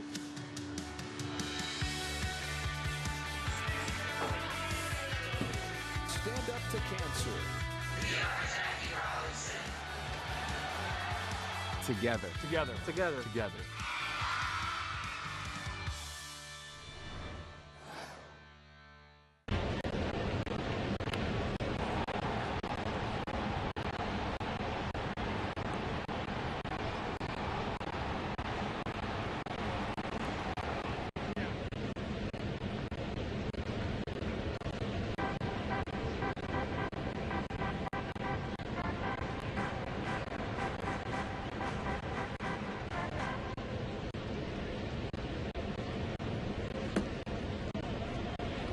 Games, and Miguel Andujar gave the A's a lead here 3-2 with his solo shot in the bottom of the 5th. To the top of the 6th, Joey Estes working against O'Hoppe, and he hits the deck after fouling one off his body.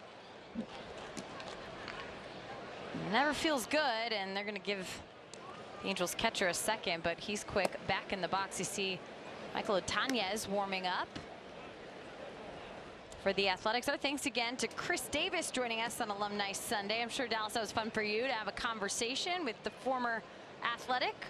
Well, it's just so good to see guys like KD.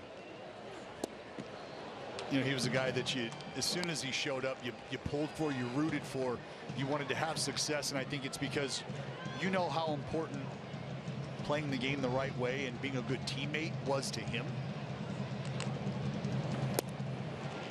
And so I think, you know, anytime you come in contact with individuals like that, it's really hard to just not root for them. And he was definitely a guy, even after he left, that we were pulling for.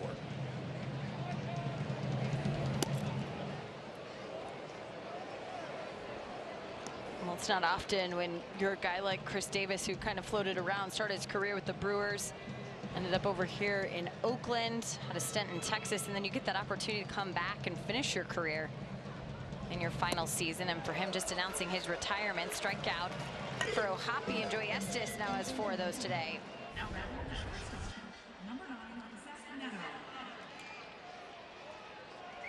Well, again, Joey Estes, the buffet of breaking balls, able to keep this down and away from O'Hoppe.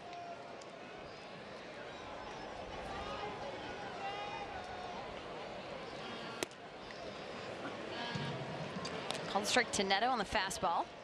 What's your assessment so far of Joey here through 5 innings in the third? Well, he's battled. You know, he's, I think at times had a little bit of a difficulty putting guys away once we get to 2 strikes. Popped up, and Shea Langoliers will be there, but it's out of play. And I think that has taken a bit of a chunk out of the pitch count. But all in all, again, is Joey Estes working his way into this 6th inning. I think we're watching this entire staff collectively start to move in a direction where each pitch is something that they can work off. Each pitch is just a little closer to serving a purpose.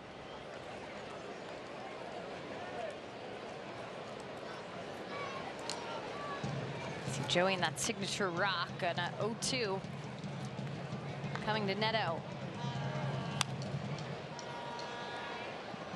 Well, and Jenny, you know, that rock sort of reminds me of the rock that we used to see with a left-hander here by the name of Sean Manaea. And when things were going well, you'd see the big lefty just sort of back and forth, and he's creating that rhythm, or at least at that moment, he's dancing to the tune that he's created. Yeah, the bounce in your step at that point. In the air, lifted on the infield. And Geloff with the grab. Well, 2 outs here, and don't forget to bring your furry friend to the ballpark every Tuesday home game this summer for Bark at the Ballpark, presented by Clark Pest Control. Get your tickets for you and your pup at athletics.com/bark. Always fun on Tuesday nights. Trying to get that final out here for Joey Estes.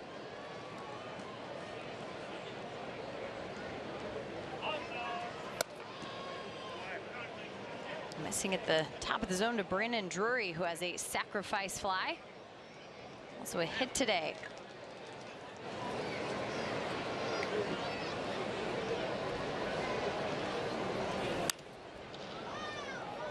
A's have been able to hold the Angels to 3 runs or less here so far through this 3-game set. Now as the bullpen warms up, they're a big reason why to get into that pen for the Athletics. Over the last 2 days, Dallas, we've seen 7 innings out of them and just 1 hit without any earned runs allowed. Swing and a miss, 1-2. Well, Jenny, it's been a group that has been relied on heavily all season long.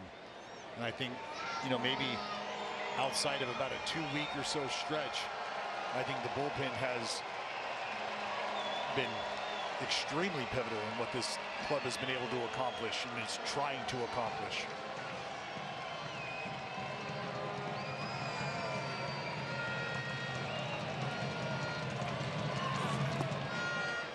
2-2 now. Couldn't agree with you more. And I think too, Dallas, we so often shed light on the beautiful numbers this offense has put up here in the month of July. But I think when you look at a 9-5 record, that bullpen, big reason why. Not all the games have been blowouts. It's nice when you have a sizable lead for these pitchers who can have a little bit of relief for some of that pressure alleviated from all the close games they did have to play the first couple months of the season. See Joe Adell on deck. You hope it doesn't get there. And high to Drury, so it will go to Adell with the walk and a runner on first. Kotze will have a decision to make. And he's creeping up the stairs. Here he comes. He's kind of jogging out, so we'll see if he leaves his starter in with a conversation before making a pitching change. Looks like that's exactly going to be the case here, Dallas. Well, and this could be a matter of Mark Kotze, like we've seen him do multiple times, just get a feel for what the young fella's thinking on the mound and maybe instill a little confidence on his way back to the dugout, letting him know, you're my guy. Like it for the youngster out there. Well, and I can tell you, you can hear the fans, Jenny. I can hear the fans behind me very excited about the decision. And again, these are fans who have a great feel for what's going on, what they're watching unfold with this roster, watching the growth. And they know that Joey Estes, last time around against this Halo team, was able to dial up that complete game shutout. And though it's not going to be that, it's an opportunity for him to end this inning and end his outing on a high note. Jo Adell for 2 today. And the threat that his big bat presents, and he takes a big swing and misses the sweeper.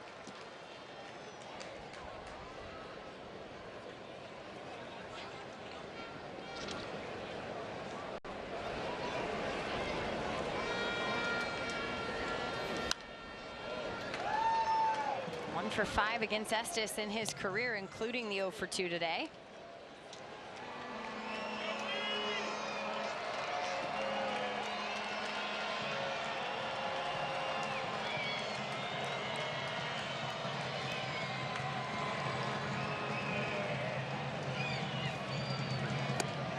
And the 0-2 just missing according to home plate umpire Carlos Torres, but it looked pretty good from up here, and I'm sure down there the same. That is a tough, tough pitch. And I can tell you right now, watching Carlos Torres, you know, motion to the dugout here and tell him just how far that ball was in. Well, that's really just about how far in the zone that pitch was. Go at it again, and unfortunately Jo Adell finds that hole right between the shortstop and the third baseman. First and second now with a 2-out hit.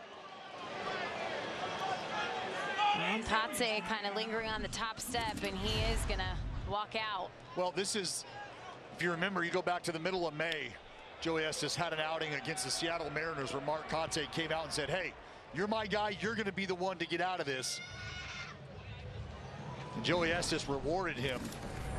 But here, unfortunately, one pitch does not go his way, and that closes the book on Joey Estes this afternoon. Yeah, Joey Estes leaving frustrated because he thought he had it. Long before Aaron in Atlanta, before Jackie stole home, there was Satchel, Cool Papa, and Willie at Rickwood Field. Baseball returns to its Negro League roots in the oldest professional ballpark in America, Tuesday on MLB Network. All the big hits. At the wall, gone! No doubt about it! All the great grabs. Oh, wow! You gotta be kidding me! Put a cape on him! And all the swagger. And he does it in grand fashion! Relive the day's biggest plays all in one lightning-fast hour. Oh, my goodness!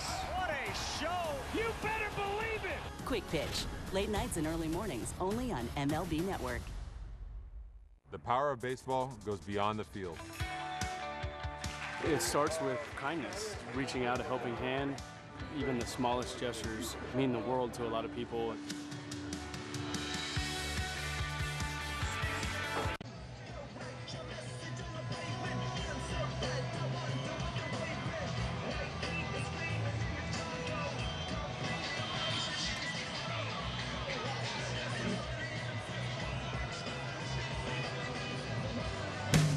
This copyrighted telecast is presented by authority of the Oakland Athletics and may not be reproduced or retransmitted in any form, and the accounts and descriptions of this game may not be disseminated without the express written consent of the Athletics Investment Group, LLC.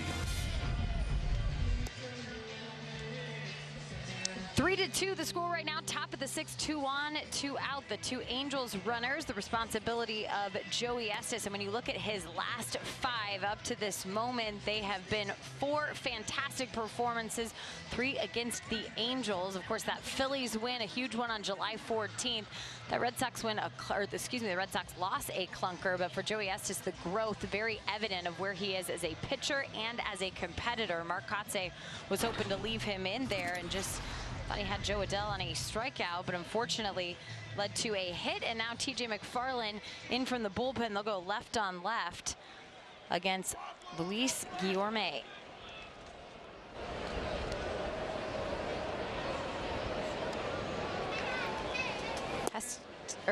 Keston Hiura, the pinch hitter. So the match made by, or the chess match made by Ron Washington. Hiura DH, the first night and went 0 for 4 with 3 strikeouts. Well, this is where, as we know, matchups start to come into play.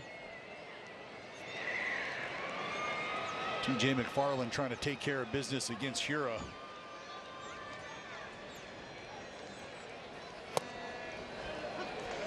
And a strike call. That pitch looks like a very similar location to one we just saw from Joey. I don't want to harp on the point, but well, it's just again, very similar. It's tough. You don't get the call. Hopefully TJ McFarland can finish things off, and Seth Brown running in to make the grab. Athletics getting out of it, and no one likes it more than the starting pitcher. He'll give a couple claps as 2 Angels left on in the top of the 6th in a 1-run game.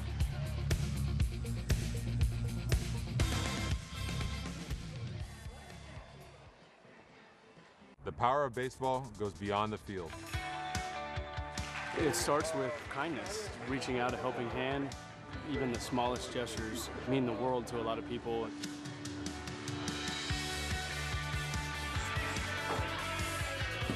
Stand up to cancer. Together. Together. Together. Together.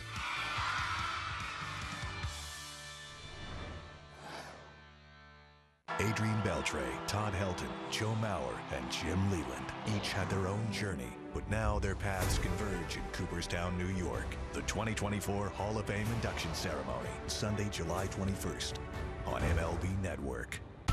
Corey Seager, all eyes on him. He's ready to go. He's aggressive. Here's a dude that swings 52% of the time on first pitches. Corey Seager smashes a ball. The ability to be able to come together and compete every night, that's what it's all about at this point for me. Corey Seager does it again. This guy is doing it all. He's hitting bombs all the time.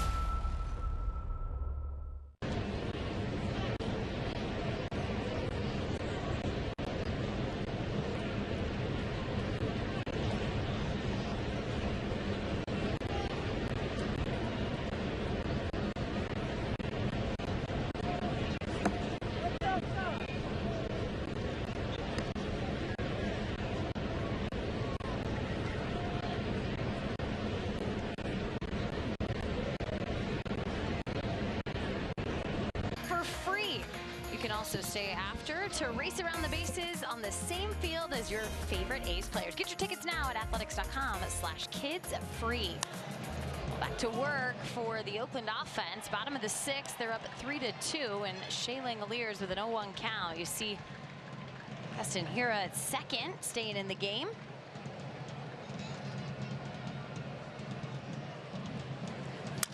And Langoliers will find that hole into right field. A lead-off hit for Shea Langoliers.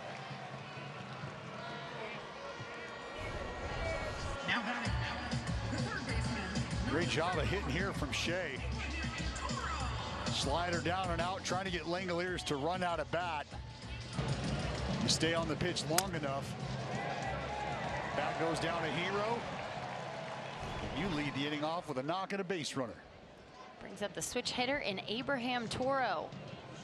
Hunter Strickland continuing to work after Carson Fulmer went 4 2/3 today. 5 hits, 3 runs for the Angels starter. Toro just back off the IL, and the question was asked to Mark Kotze today about what do you do with a guy who'd been your leadoff hitter at some points in the season, and you have Lawrence Butler up there, and I think for Mark Kotze the answer is easy. We have a guy who's the American League reigning player of the week. We're going to keep him at the top of the order. And I think that's the fluidity that we've seen out of the Oakland offense all season long. Guys willing to mix and match and move around as needed. This isn't foul territory. Chasing for it is Hira, and a valiant effort, but not near the ball. Well, that's what this lineup is going to have to do, and that's, maintain the fluidity. Be more than willing to slide up, slide down in the lineup. And we've talked about what the responsibility means with certain positions in the lineup.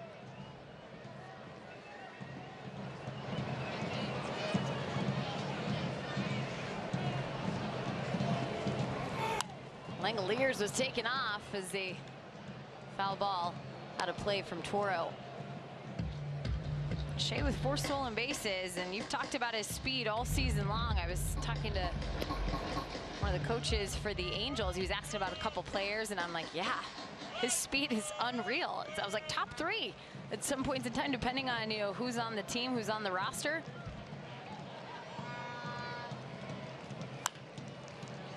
And right to the first baseman, steps on the bag, and the out over at second. So, well, that is a well-executed double play there by Drury over at first base. He was not going to have enough time to get that ball over to second base and then back to him. So you step on first, get the force, wing it on over to second, and they get 2. 2 outs for Seth Brown.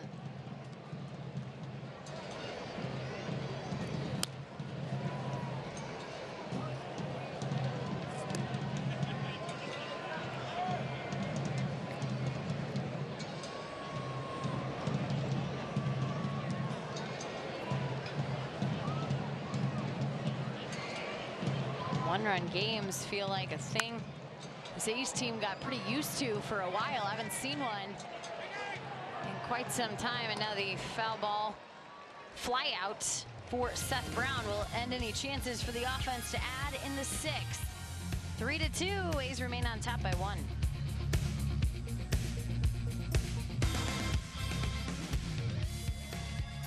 The power of baseball goes beyond the field. It starts with kindness, reaching out a helping hand. Even the smallest gestures mean the world to a lot of people.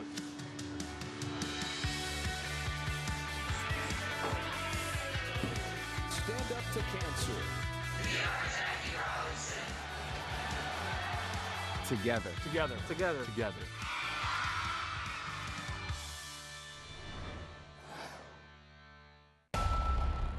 Bryce Harper is special. He's got a flair for the dramatic. Bryce Harper for me is must-see TV. You can't take your eyes off him. We all love his feistiness. Every time it's a big moment, Bryce Harper comes through. That's what you always dream of, to put a city on your back and do that for your team. He did it again! It is Bedlam at the bank! One of the coolest sports moments ever. Adrian Beltre, Todd Helton, Joe Mauer, and Jim Leland each had their own journey, but now their paths converge in Cooperstown, New York. The 2024 Hall of Fame induction ceremony, Sunday, July 21st on MLB Network.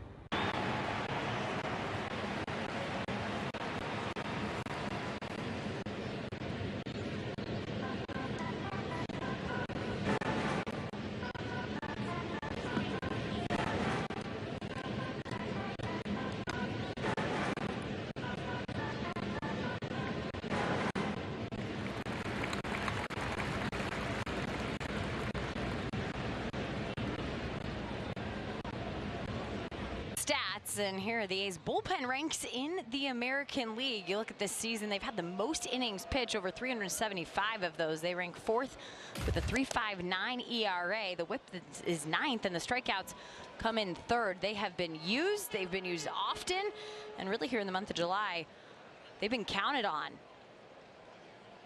McFarland continues his work against Anthony Rendon. Well, counted on and produced. And even in some of the games where you have not been the victor, we know how important it is to be able to use just 1, maybe 2 guys coming out of the bullpen, as opposed to having to run 4 or 5 different arms out there. They've had to do that here the last couple of games. 4 relievers used after J.P. Sears went 5 2/3 in game 1. Mitch Spence gave 5 1/3, and 3 different relievers used. That's on the ground, and how about Schumann makes the stop, but on the transfer, that's the ball loose, and now a base runner for the Angels. Well, it was going to be a close play up the middle here. See, Shu goes into the slide. He was going to have to pop up and get rid of it all in one motion, which it looked like he was ready to do. Rendon, not the most fleet of foot fella, moving down the line. Back to the bench for Ron Washington. Kevin Pillar's going to pinch hit, so both of his righties that were on the bench now in the game.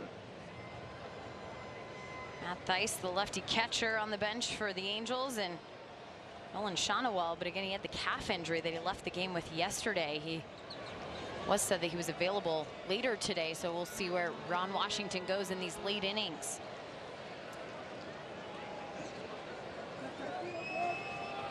See Pillar's numbers against TJ McFarland. He's feeling pretty good about getting the bat. And a grounder back to TJ, exactly what he wanted. On over to second, Geloff to first, but safe as Brown got pulled away from the bag, and it's like Pillar beat him anyways. Make sure a one. The left fielder, number TJ with that sinking fastball. Gets a little candy hopper right back to him. But with the speed of Pillar, ball not hit terribly hard. You got to wait for your second baseman or really middle infielder to get over there. Pillar able to beat it out.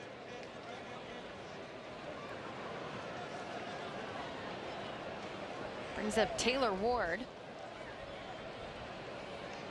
2 for 2 today. Also had a walk, reached every time he's come up.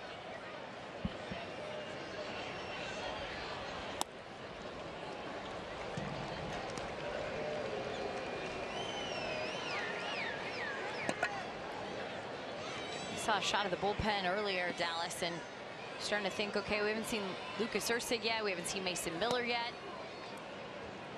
And all is fine with the amount of runs that the A's offense have been putting up, but you find yourself for the first time, or the second time I should say, in the last 22 games in a one-run game, those guys are starting to mentally get prepared for the job they might need to do. Well, this is, you know, you have an opportunity right now to sweep the Angels here at home, and you haven't seen a couple of these guys in a while. Feels like the opportunity to either save the ball game or keep it right where it's at could arrive before the 9th inning, and I think we're in that moment.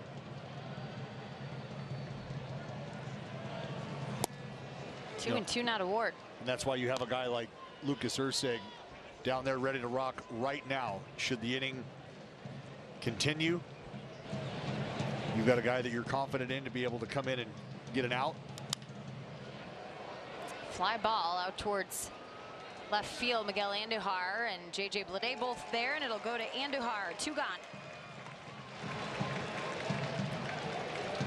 Now batting, the resident hitter, number 5, Willie Calhoun.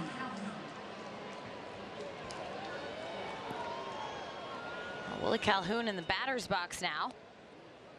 He grounded into a double play back in the first.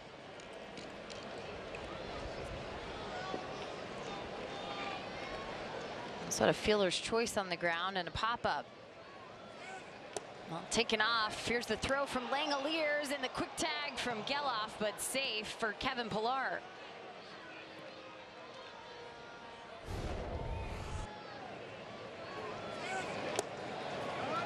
Well, a good jump from Pillar. Pretty good speed. See, looks like that foot. Looks like it popped up right there, but it may have gotten back to the bag just before the tag was applied by Max Schumann. Is challenging the call of safe at second base. Well, Oakland will have the challenge here. Yeah, and I think initially what you look at is that front foot, the lead foot, hit the ground and then pop up. And the question is whether or not that foot was able to get back to the bag before the tag of Schumann.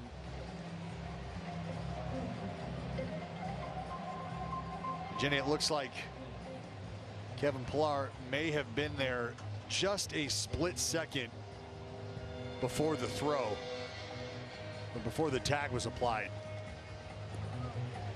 Again, you see the foot pop, but whether or not it's applied, whether or not that tag gets applied, looks like the foot is on the bag just before the foot, or excuse me, just before the tag is applied.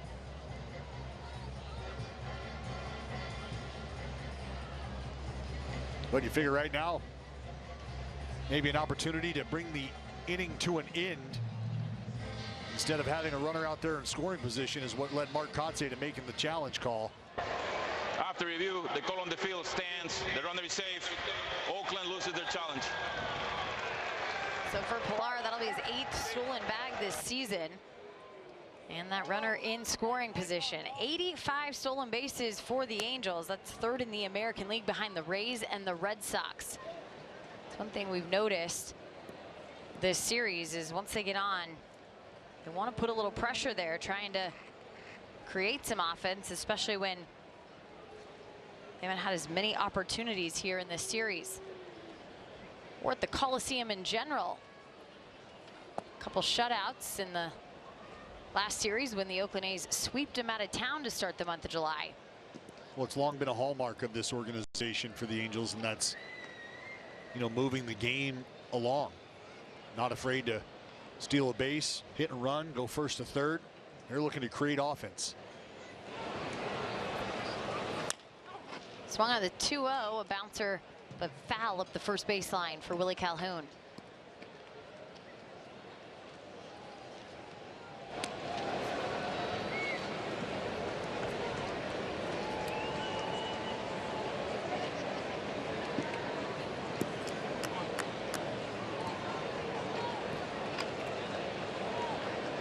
TJ's last outing, a big one in Philadelphia for him. He 1 inning pitch, got the no decision.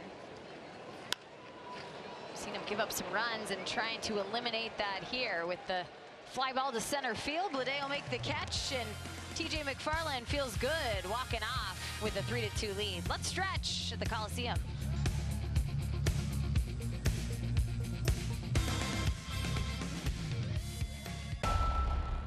Bryce Harper is special. He's got a flair for the dramatic. Bryce Harper for me is must-see TV. You can't take your eyes off him. We all love his feistiness. Every time it's a big moment, Bryce Harper comes through. That's what you always dream of, to put a city on your back and do that for your team. He did it again! It is Bedlam at the bank! One of the coolest sports moments ever. The power of baseball goes beyond the field. It starts with kindness, reaching out a helping hand. Even the smallest gestures mean the world to a lot of people.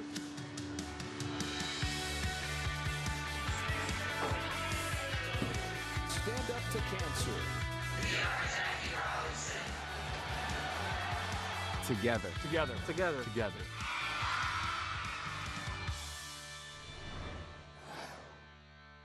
Adrian Beltre, Todd Helton, Joe Mauer, and Jim Leland each had their own journey, but now their paths converge in Cooperstown, New York. The 2024 Hall of Fame induction ceremony, Sunday, July 21st on MLB Network.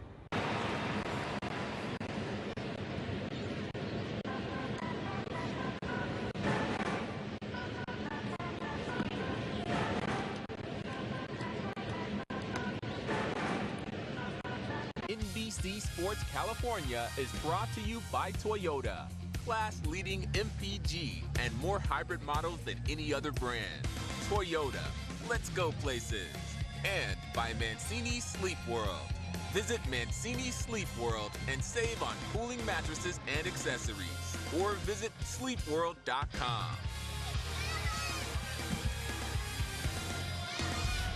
3-2, bottom of the 7th. Can the A's add on here? That is the hope in a one-run game. Zach Geloff fouls off the offering from Hans Kraus in the game now. And when it's time for a change, think Speedy Oil Change and Auto Service, your trusted oil change tune-up and smog experts. 13th appearance for Kraus this season. Just saw him in game 1. Dallas, how was your ability to throw the foam baseballs during the 7th inning stretch there from a new location? I did great. There may be a fan who is seeking medical attention.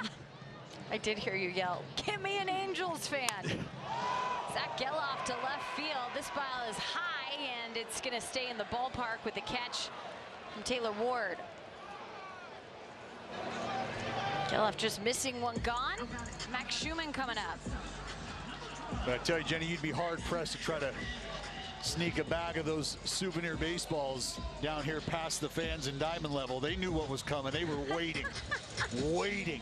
Just like dogs salivating for their dinner, ready to go for Dallas Braden to throw me a baseball. And the fan next to me made a great catch. Pitch to Schumann, missing up top, 1-0.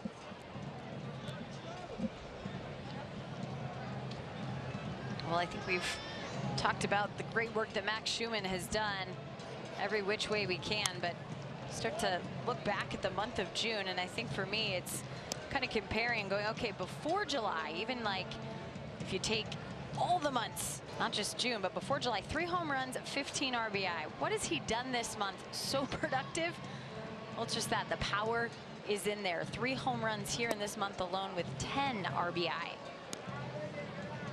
Well, Jenny, I think, you know, it's easy to look at the counting numbers and take stock of what Schumann and really anybody has been able to do.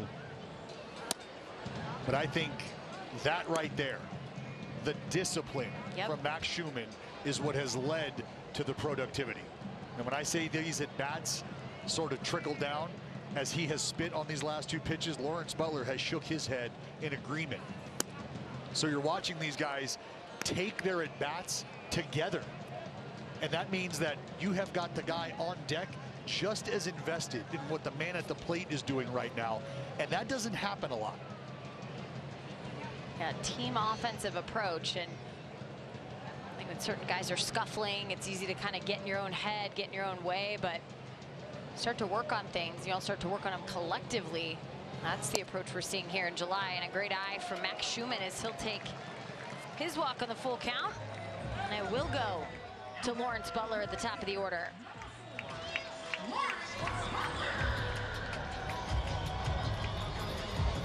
Confidence oozing from the leadoff hitter. See Joyce swarming up. That means a lot of velocity could be coming in the game. Reached base twice with a walk and a double. He ended up scoring a run, and that's going to get into the outfield as well. Line drive from Lawrence Butler, and first and second. Now for the A's, a little something cooking here in the bottom of the 7th. Well, Jenny, it is time now for our T-Mobile coverage cam.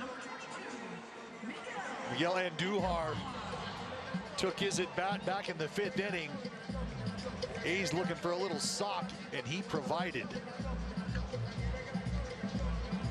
And I think the presence of Miguel Andujar right now stirred some things up in that Halo dugout. Ron Washington coming out. Maybe a discussion, maybe a decision's already been made.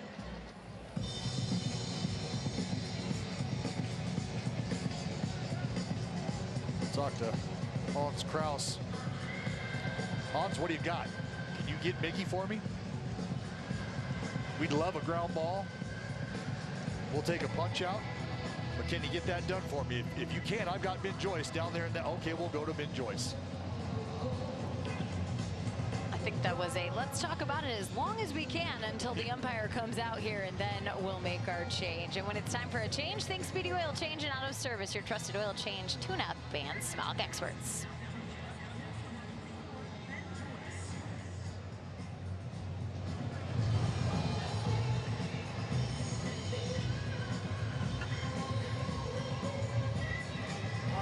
It's time for the big 3 race. Those look good. We've got to get you some. Oh, we don't need to get one. No, today. Are you serious? I'm serious, baby. Your boots have holes in them. All right. They look so good. So that's how they're so productive. They use Fiverr. Look how quickly they find freelancers. So simple. Yeah, but why are they working in the dark? Grow your business easily with freelancers. Fiverr. Learning to invest with Greenlight has really paid off. Huh. Reminds me of how I learned about investing. Yeah, I never learned about investing. Is there water in this thing? Bring your family into the financial future. With the Game Time app, I paid 60% less than this guy.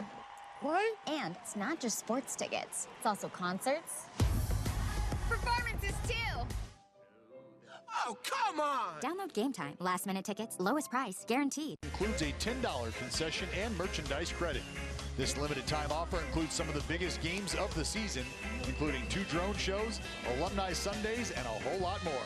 So visit athletics.com/summertime for details.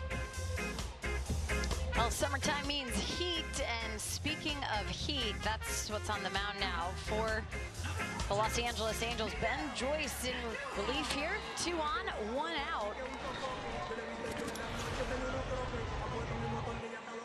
And 15th appearance for Ben Joyce, but all the talk about the triple digits that you're going to see. And July 12th, Dallas, we saw 104.5 miles an hour. It's the fastest pitch in the majors this season. Of course, we get the pleasure of seeing that often from Mason Miller.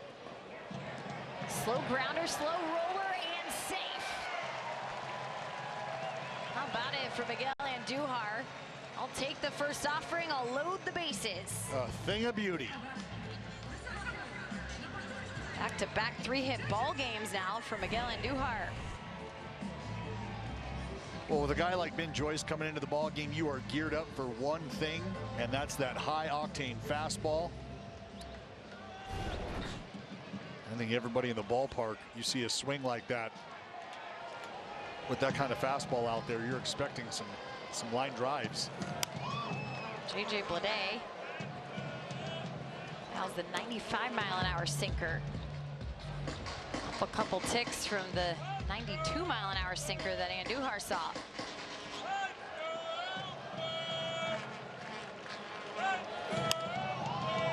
There's the pitch, and that 101 in the air. Neto with the grab, and Schumann's going to dance out there.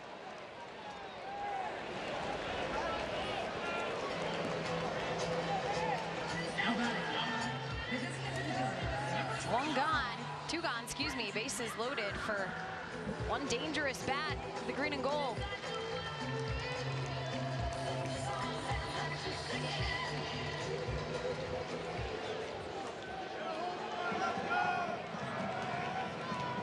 Brent Rooker looking to do damage, and a 101 ball, or 102.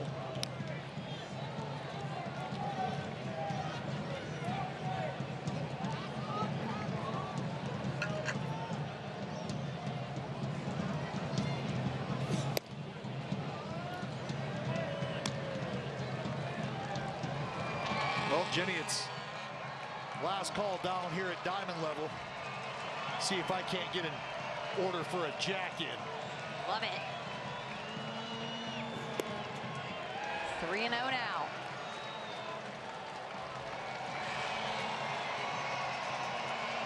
Joyce throws the ball out and look for a new one.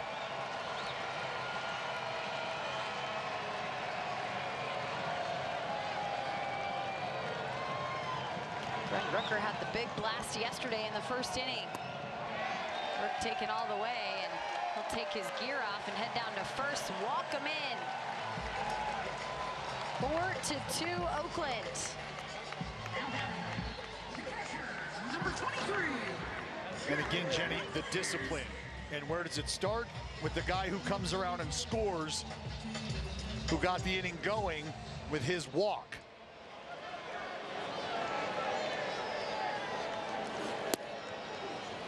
Ooh, called strike. Looks like it was just outside the zone, but Shea Langoliers will have a 0-1 count.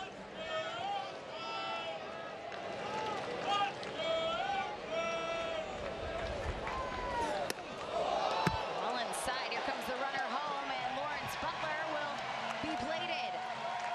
Tack on another 5-2.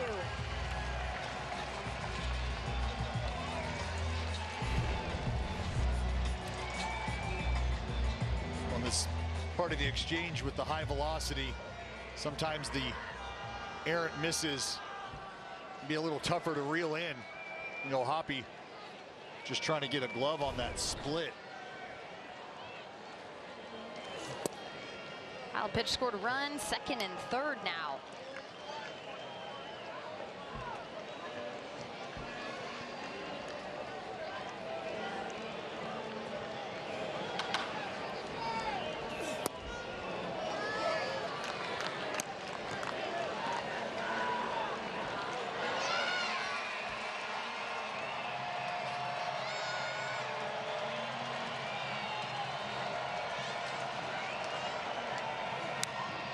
with a big swing, fouls one, 3-2.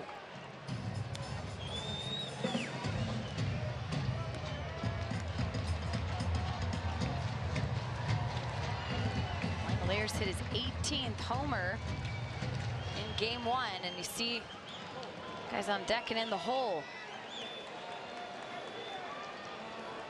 Here's the 3-2. Langoliers stays alive. Which is not easy to do against a guy like Ben Joyce out there capable of 105. On top of that wipeout slider.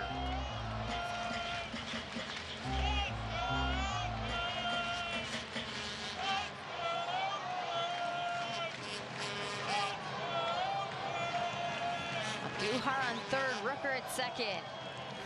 Pitch to Langoliers outside, and bases loaded once again.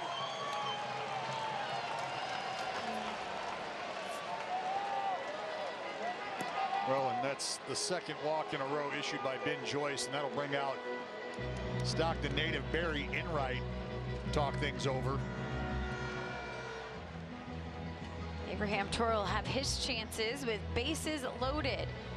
And Xfinity mobile customers now get exclusive access to Wi-Fi speeds up to a gig on the go. Stay connected to the A's with Xfinity Mobile.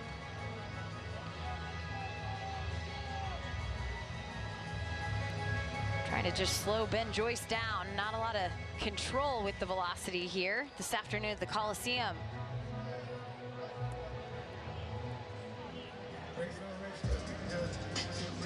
Toro still looking for his first knock coming off the IL today. Had a nice rehab assignment, 5 hits, homer there. And you see his career with bases loaded. Does own a grand slam. I'll take a strike.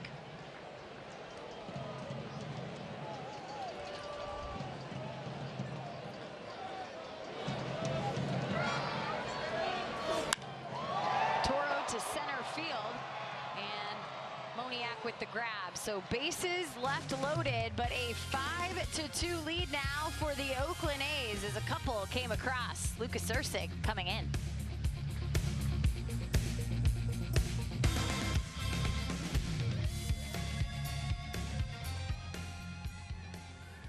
This will be the last moment you ever think of soda as being a dirty word. Soda! Because this is Poppy, and Poppy is soda. It tastes like soda, even better than others. It looks like soda, smells like soda, and fizzes like soda.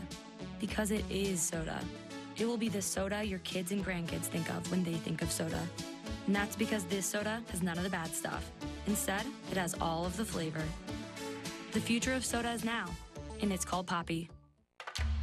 Hims was made for guys who want to see results. Whether it's for hair loss, weight loss, ED, or mental health. Get quality care from licensed providers 100% online and join the millions of guys who use Hims. Find the treatment that works for you. Get started today at hims.com. When it comes to tickets, pick TickPick. You're picking the best prices guaranteed, with no hidden fees ever. Pick from thousands of live events. No hidden fees, more savings. Download the TickPick app.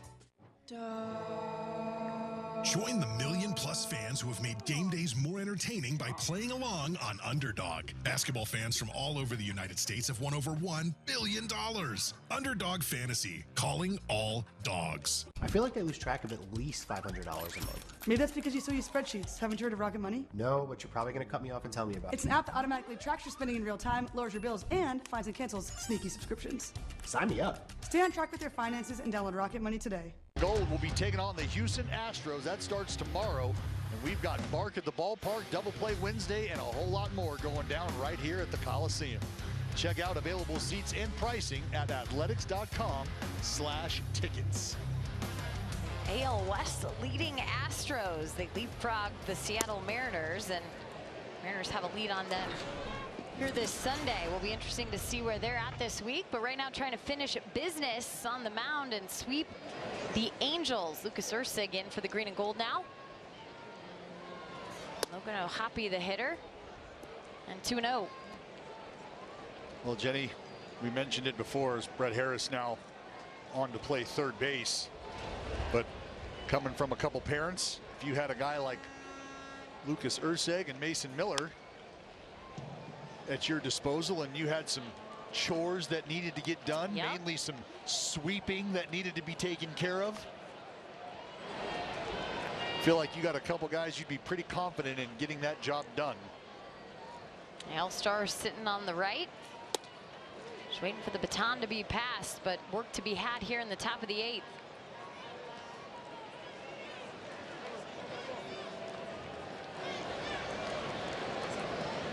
Looks like I got something on the field. Ball came down from the stands, so quick timeout, another reset.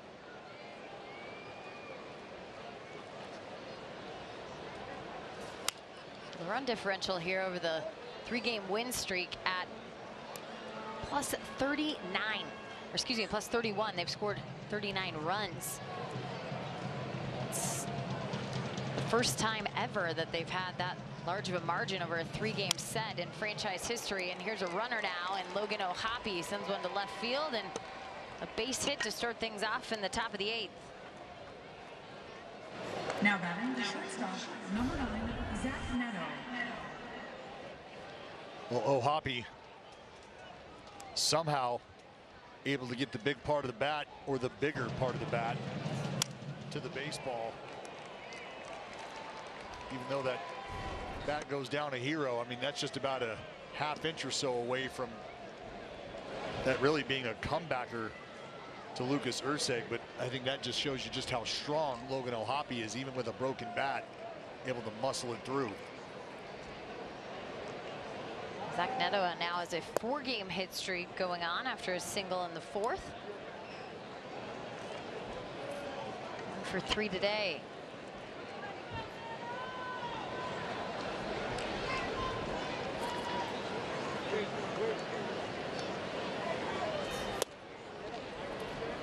Langeliers is gonna head out to Ursig, get on the same page.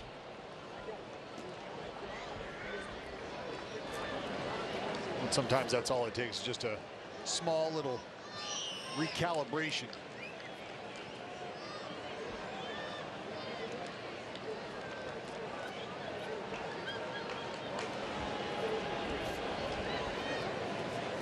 For Ursig, this is his 14th appearance since coming off of the IL, which he did back on June 12th. It's good to see Ross Stripling around today. He continues his rehab work, so he's feeling great. Had a nice outing the other day and getting checked out here in Oakland. Well, that is a very uncomfortable swing there from Zach Neto.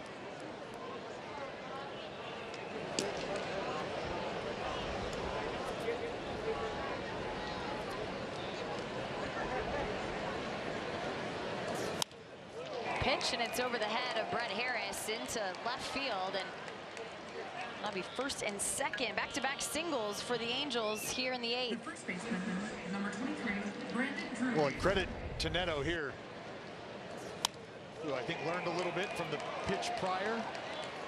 The extra life on that 2-seamer coming in. Much like we saw with O'Hoppe, the strength for him to be able to muscle that out. Neto just doing a good job of meeting Urseg at a spot there on the inner part. Brings up Brandon Drury. Had the single, sacrifice, and a walk. And here comes a throw from Langeliers down to third, safe as O'Hoppe got in there.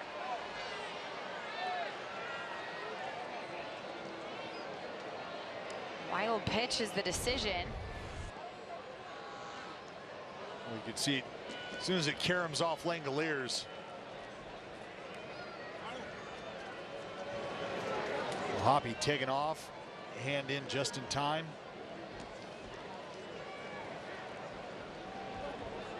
You see these runners these days moving that left arm out of the way. almost utilizing it as a bit of a lure for the defender. First and third now, no outs, and even if it was a close play over there, obviously they had lost their challenge, so they'll check over at Neto.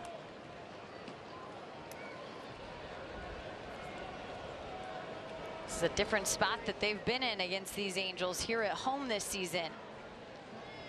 Tying run at the plate with no outs and Brandon Drury. Langeliers keeps it in front. Good job there. Got to body up.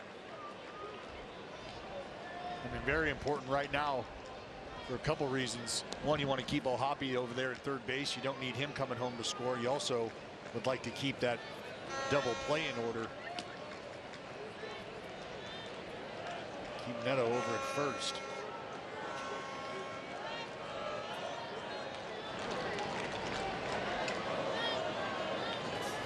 Oof.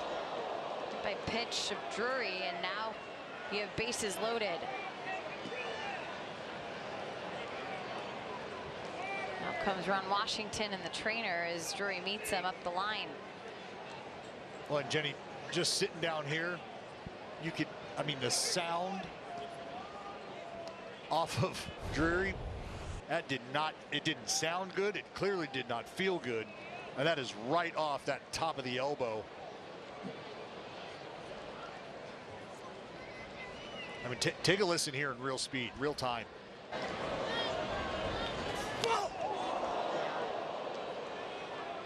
I mean, it almost sounds like a ball coming off the bat.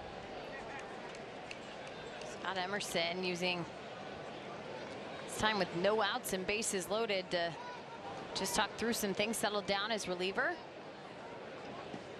Well, it's a bit of a spot you've created now here. Got bases loaded, nobody out. It doesn't look like Brandon Drury was too interested in listening to what Ron Washington and the trainer had to say. So I'm going to be here at first base. You can head on back to the dugout whenever you'd like. I'm not going anywhere. Shaking out that arm, and no one's warming up for the Oakland A's. No movement over there, so Ursig needing to get out of this jam.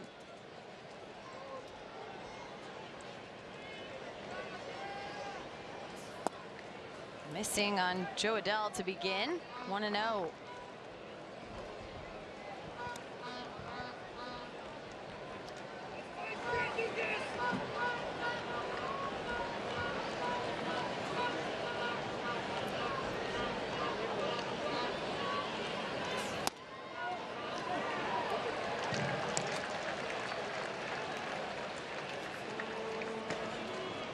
Now some movement happening with Scott Alexander starting to warm. See the sweatshirt off of Mason Miller covering that right arm.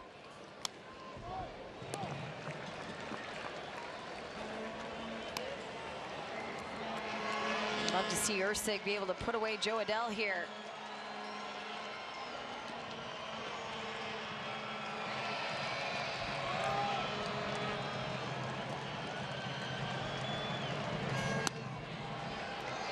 Ooh. Just missing. 2-2. I mean, that is close. That is right there. I mean, clipping the black right at the top of the zone.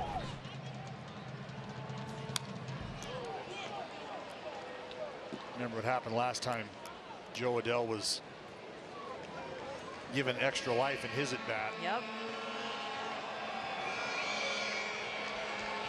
Ended up reaching against Joey Estes of a single.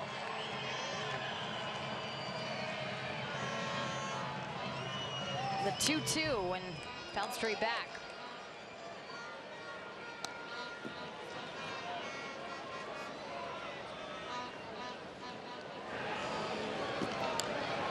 O'Hoppe at third, Neto at second, and Drury at first. No outs.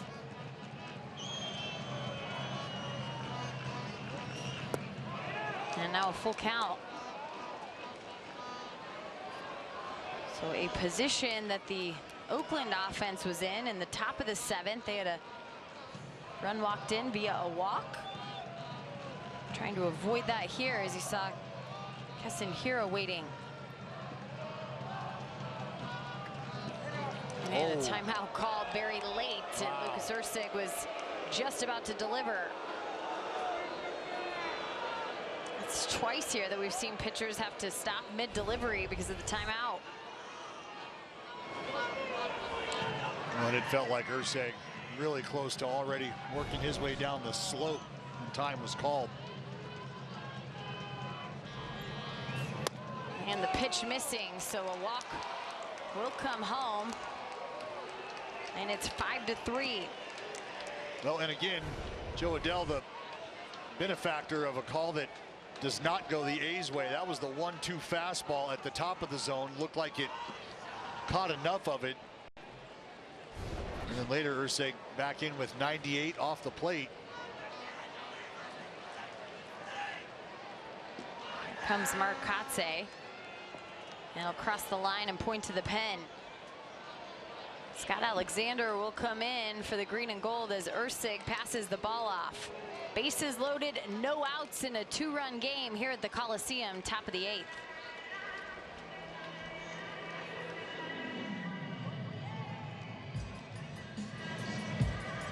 Your attention, please. Now pitching for the Athletics, number 54, Scott Alexander. All the big hits. At the wall, gone! No doubt about it! All the great grabs. Oh, wow! You gotta be kidding me! Put a cape on him! And all the swagger. And he does it in grand fashion! Relive the day's biggest plays all in one lightning fast hour. Oh my goodness! What a show! You better believe it! Quick Pitch. Late nights and early mornings only on MLB Network. Long before Aaron in Atlanta, before Jackie stole home, there was Satchel, Cool Papa, and Willie at Rickwood Field. Baseball returns to its Negro League roots in the oldest professional ballpark in America. Thursday on MLB Network. Since its inception, the Boys and Girls Clubs have been more than a fun place for kids to go after school. For some, it's been a second home, where they can learn, play, and grow. Thanks to the partnership between Major League Baseball and It appears he'll be the pinch hitter here against Scott Alexander. Lucas Ursig not able to get much done in the 8th inning. The lefty will come on for his 24th appearance, and interesting to see Shawano. He was available off the bench today, but he left yesterday's game with a calf injury. Well, I think if you're the Halos and Ron Washington right now, you want somebody that you feel confident in getting the bat to the ball. And I think that's who Nolan Shawano represents for this club right now. Jenny, as much as we stress productive outs, this is an opportunity right now for the Halos to do just that.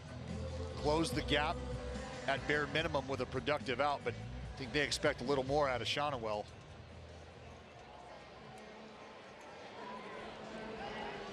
Scott Alexander pitched 2/3 of an inning just yesterday.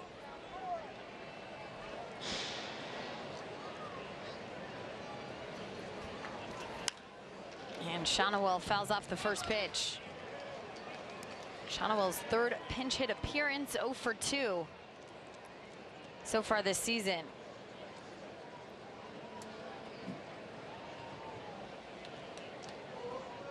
He's led the team in batting average since the middle of June, hitting over 300 at that point. And this ball up the middle, hops off the pitcher's mound, just dived by Schumann to first, but safe. Run came across, and it's 5-4. What an effort by Schumann, but nothing to show for it in terms of outs and the run coming in. And that right there is exactly why Nolan Shawano was tabbed in this moment. Can you get the ball in play? If so, you feel like some good things can happen for you, even with Max Schumann making a great effort to keep that ball in the infield. Just 1 run scoring. And Shawano, although maybe a little risky, really lunging out towards the front of that bag, tiptoe catches it. He's safe at first. Yeah, he did. Went around and a good break to start for Scott Alexander. against Anthony Rendon. See the numbers. He's been up with bases loaded plenty in his career. A couple of grand slams to show for it. A one-run game here at the Coliseum.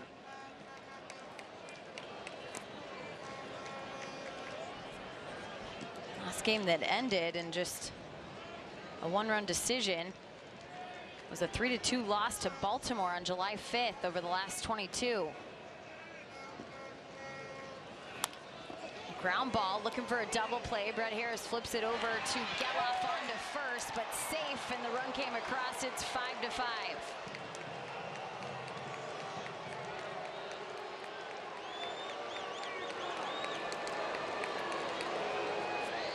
Now batting, number 12, Kevin Pillar.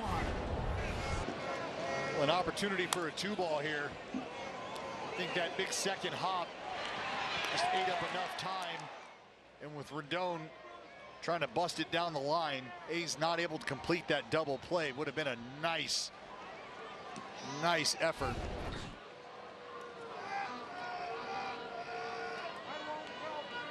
Right now you still have that double play in order. Pillar trying to get this ball to the outfield.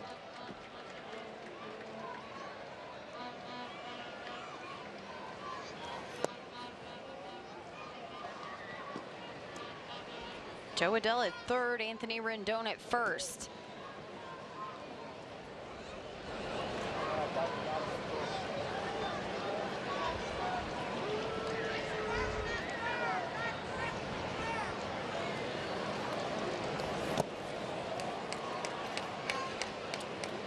For the bullpen, after not issuing any runs the last couple of days.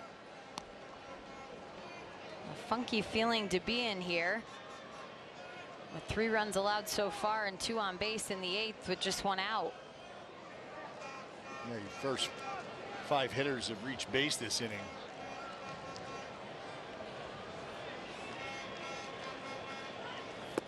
Swing and a miss from Pillar, 2-1.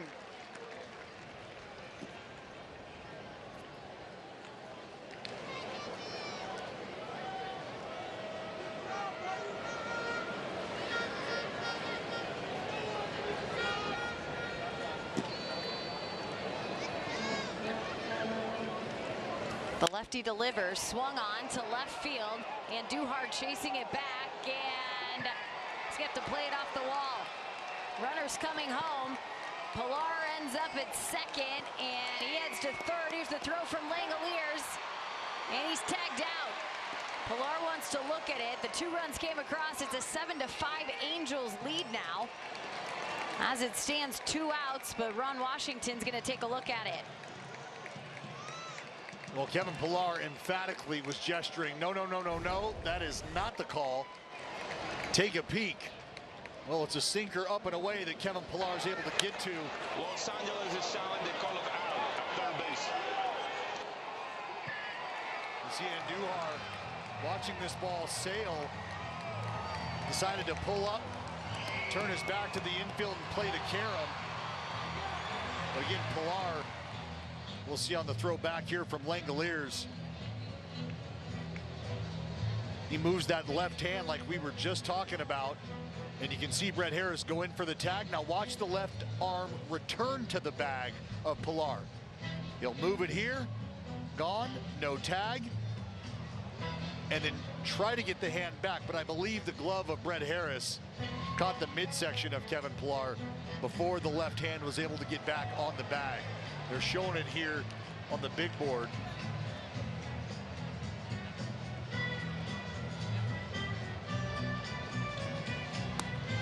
Again, the question is whether or not the tag of Brett Harris gets to Pillar before the hand of Pillar gets to the bag. And I think the glove actually ends up catching the left forearm of Pillar as he's sliding into the bag. Right there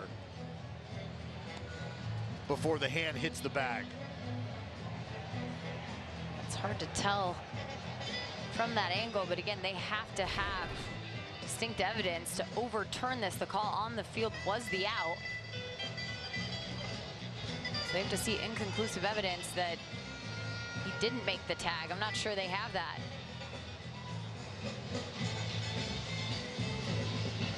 Taking a little bit of time back in New York. Bottom line is the Angels have a 2-run lead here. Well, that's it. I mean, this is a big call.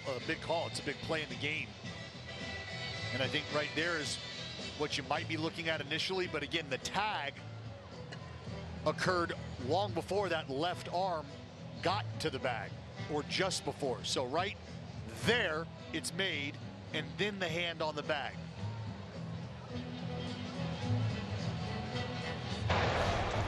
The call. After review, the call on the field is overturned. The runner is safe. Los Angeles retain their challenge.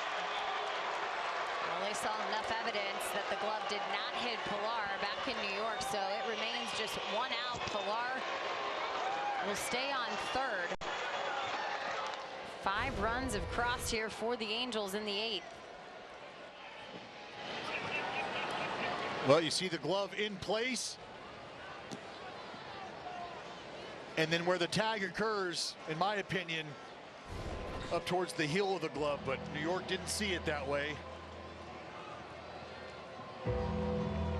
Well, with 1 out, we're going to have a pitching change, and when it's time for a change, think Speedy Oil Change and Auto Service, your trusted oil change, tune-up, and smog experts. 7-5, Angels lead the Athletics here in the top of the 8th.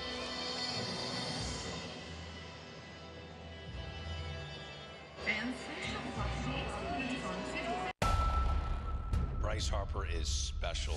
He's got a flair for the dramatic. Bryce Harper for me is must-see TV. You can't take your eyes off him. We all love his feistiness. Every time it's a big moment, Bryce Harper comes through. That's what you always dream of, to put a city on your back and do that for your team. He did it again! It is Bedlam at the bank! One of the coolest sports moments ever. The power of baseball goes beyond the field. It starts with kindness, reaching out a helping hand. Even the smallest gestures mean the world to a lot of people.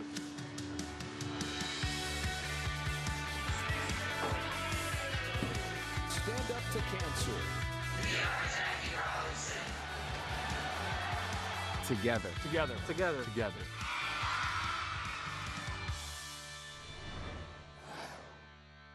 Angels have scored 5 here in the 8th. It's 7-5 with just 1 out. Kevin Pilar did the most recent damage. A double that scored 2, and he moved up to third. So now back to the pen for Marcotte, and Michael Otanez in. When Otanez, you're in a big spot. You need to get out of this mess, bring this inning to an end, give your team a chance to come back, create a little action, create a little excitement.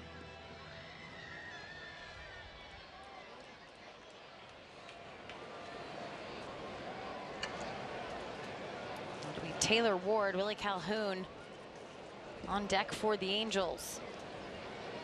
Infield in for the Athletics. And he went around.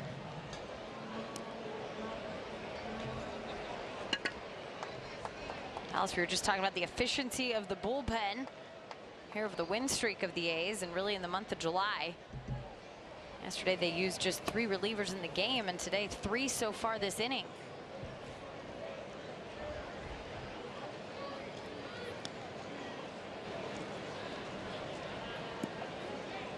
Jenny, that's the conversation we were having about wanting the guys that you do hand the ball to able to click.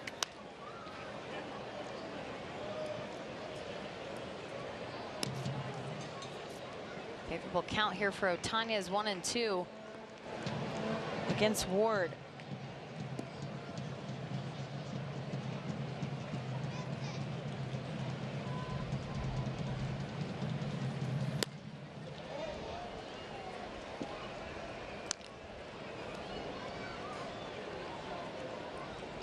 There's no doubt the chatter of these Angels were how frustrated they were that they couldn't figure things out here at the Coliseum so far this year.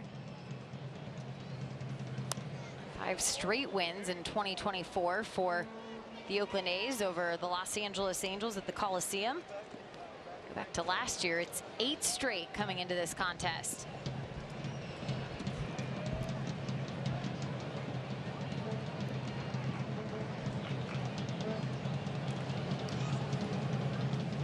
And a swing and a miss. Big strikeout for Otanez as he came in to get Taylor Ward. Now batting, number 5,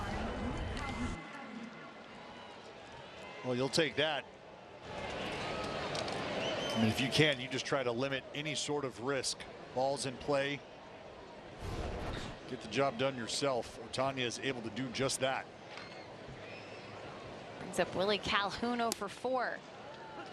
And a strike to get ahead at 96 miles an hour. Calhoun, the 9th man to bat here in this 8th inning for the Halos.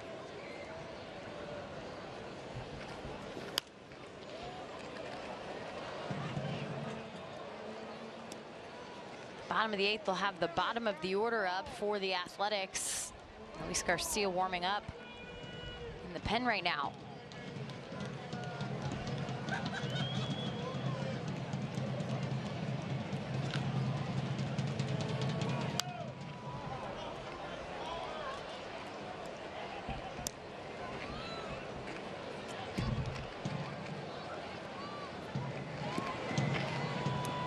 Willie Calhoun, the lone angel, without a hit today in the lineup. Tanya is looking to keep it that way.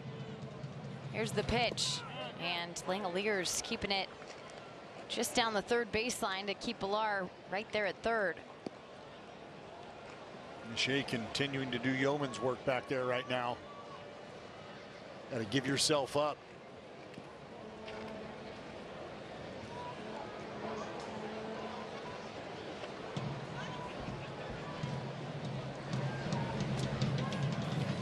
And a swing and a miss. So Otanez gets Calhoun to go down, and now the A's have work to do in the bottom of the 8th. The Angels up by 2.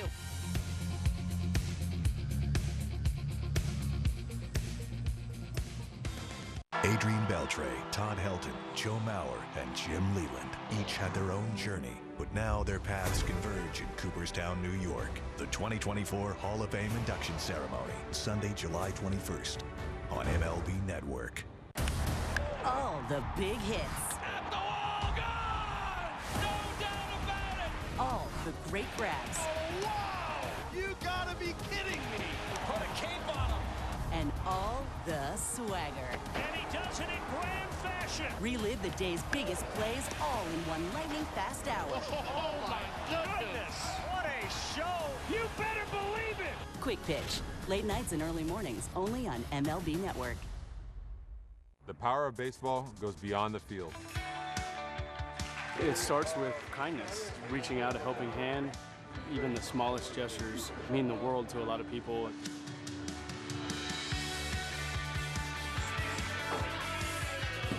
Stand up to cancer.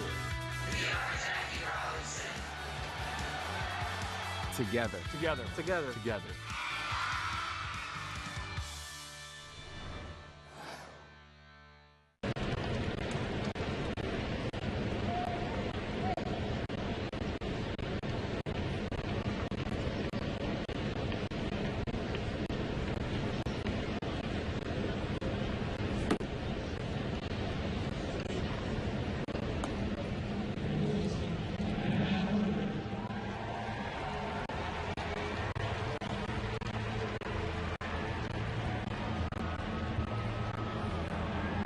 Summary, the Los Angeles Angels have a lead here 7-5 in the late innings. Carson Fulmer pitched 4 2/3 today. Joey Estes 5 2/3, just 2 earned runs. It was the 5-run 8th inning that did the damage against the Oakland A's bullpen so far, and Kevin Pilar drove in those 2 go-ahead runs. So back to work. Seth Brown, Zach Geloff, and Max Schumann due up. Luis Garcia in relief for the Angels here. Dallas just one of a handful of names that have been talked about. This trade deadline is coming up in less than 10 days. Well, Jenny, with teams starting to have their potential for the postseason come into view, I think you start to realize where you need to make up some ground, where you want to shore things up, and for better or worse, I think around this time your eyes go to the bullpen. See Brandon Drury will go over to second. Shonwell in now to play first.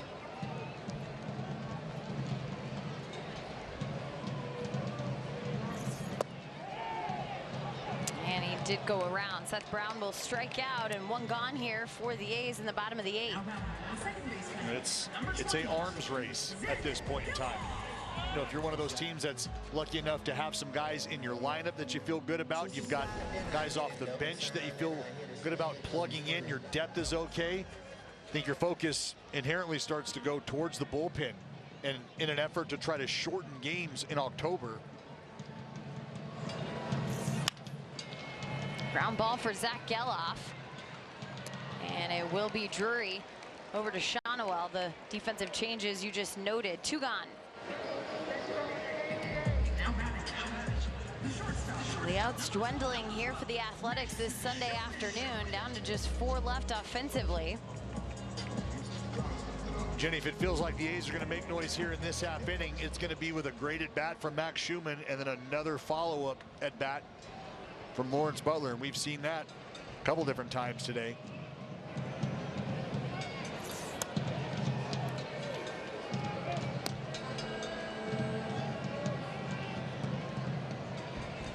We've seen the 2-out knock show up.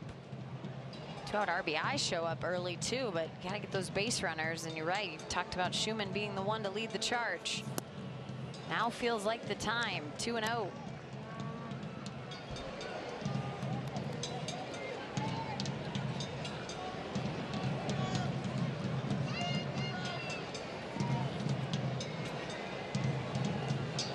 Couple of walks for Shu today, runs scored.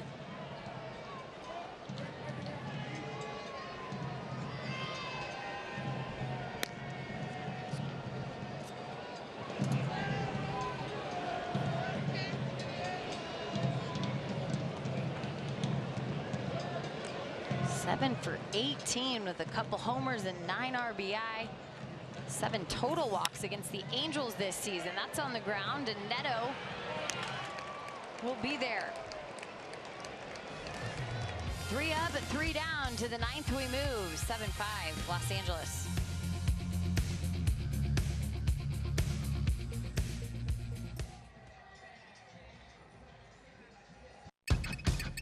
We're coming in hot. Before getting on the field. Let me bring up a couple of numbers too. Teams get hot, teams get cold. I check out off base. This guy's stuff-wise, big-time stuff. You had your pick.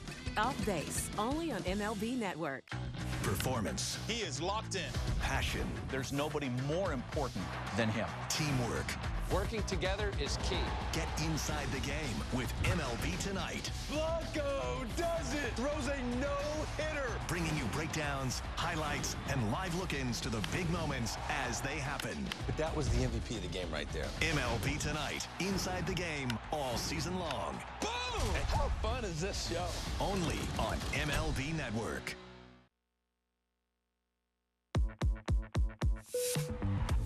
This is your captain speaking. We'd like to welcome you on board MLB The Show 24. It's a good one. Where gamers can play as their favorite baseball teams, create custom players, and even relive history with some of baseball's greatest legends. Now, we invite you to sit back, relax, and enjoy the show. Can I play? Rated E for everyone. At MLBshop.com. Check out the largest selection of official jerseys, caps, t-shirts, collectibles, and more. Gear up with your athletics at MLBshop.com. Athletics looking to gear up here for some late inning heroics. Top of the 9th first, looking to stop the Los Angeles Angels from adding on. They're up 7-5. They went through the order in the 8th inning, scoring 5 runs, and Tanez will continue to do his work here on a Sunday. Got a pair of punch outs to get out of things, and it's back to Logan O'Hoppe, who led off the 8th.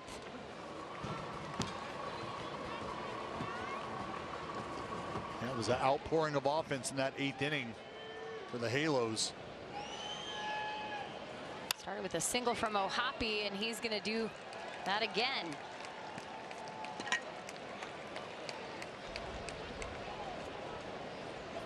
The shortstop. Well, hopefully the second verse is not the same as the first, and you can get that ground ball double play they have been desperately looking for here, especially late in this game. One today that came back in the first, making it 100 double plays turn for the Athletics, and a called strike by Otañez.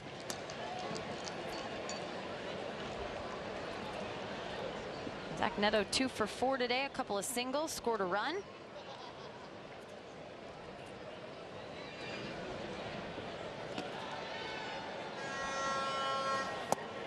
He's reached base multiple times in every game this series.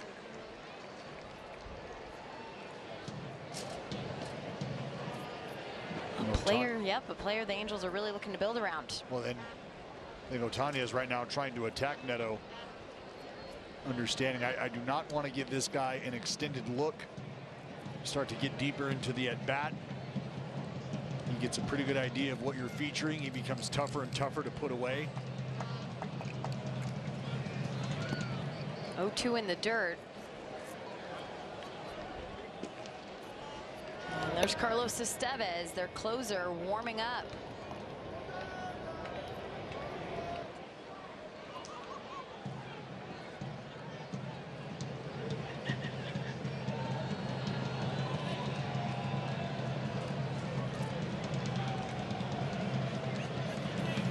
And a swing and a miss. So Otañez picks up where he left off with a strikeout from the 8th. That's 3 in this relief appearance for him. When you see this pitch, it looks like it may have even backed up just a touch. But I think out of the hand, Neto sees spin. You're looking for something to start to work away from you. That ball stays close enough. Neto just can't get to it.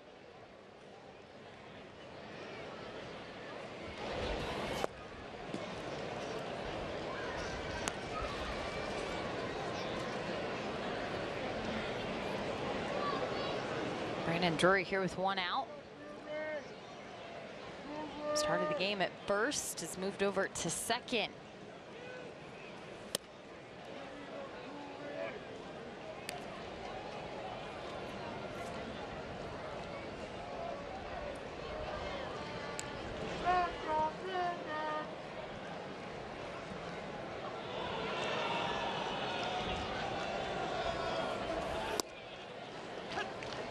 There's a sinker for a called strike. Well, you can see the life on the fastball from Otañez. I think Drury out of the hand felt like that ball might have been out starting away, but finishes well back over the corner. See if he can't get a ground ball. There it is, but foul.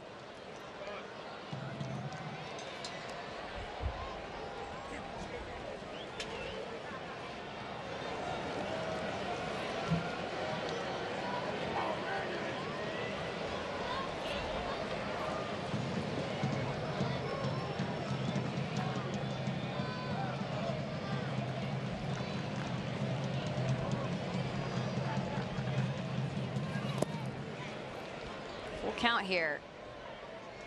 Well, Jenny, I tell you, feels like at times you start to get some lengthy at bats, some tough at bats. You guys approaching the game with a little more deliberateness. You start to feel the weight of each and every pitch.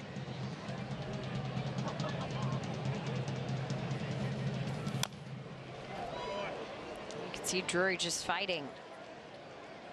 Well, the last thing Drury's looking to do is tap into an inning-ending double play. And that's exactly what Otañez would love to have happen.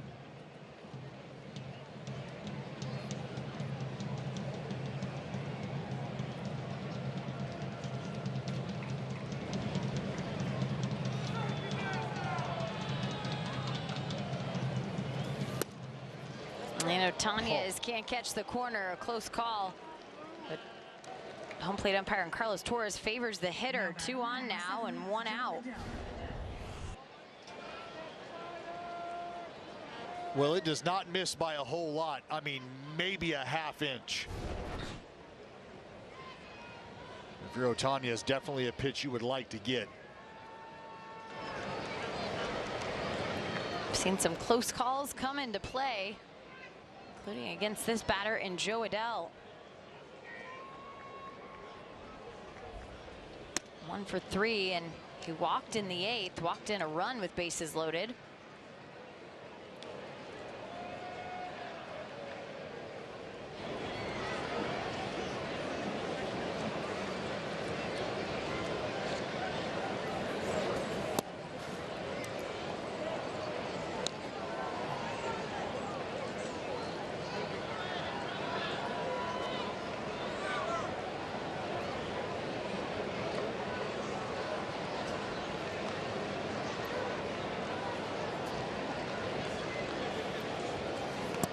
And a swing and a miss. Well, Ohtani started the at-bat with the slider, and you get that kind of swing on that same pitch right now. In my opinion, there's no reason for Joe Adell to see anything other than that same pitch, maybe 2-3 times in a row if you have to. All 3 strikeouts for Ohtani as have come off that slider.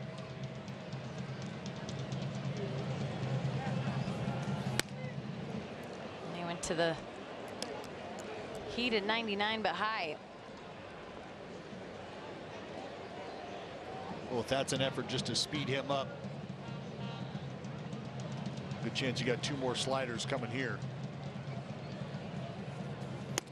Nope. Strike 3. Stuck with it. Painted the outside edge. Now batting number 18, and 2 outs. 4 Ks for Ohtani. This is something that we've seen from him over the last couple weeks. Well, and I got to tell you, Adell, maybe taken aback by it, myself as well. Has not got the call out there, and after the swing that you saw on that slider from Adell, you wondered if they were going to go back to it.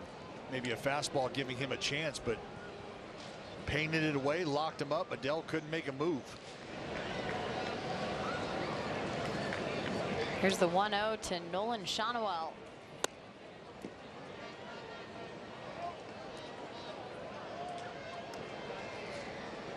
The rumbling around the Angels is they could get Mike Trout back as early as this weekend, and that's when the Athletics will see them for the final time this season in Anaheim.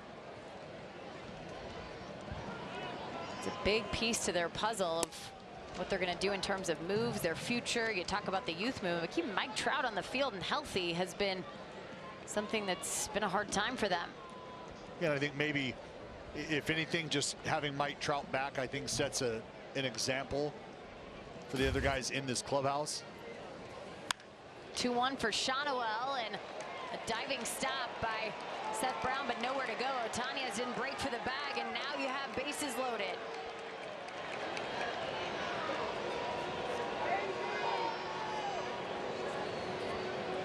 Heck of a play there from Seth Brown. Unfortunately, Ohtani, like many folks here at Diamond level, was kind of hanging out and watching it.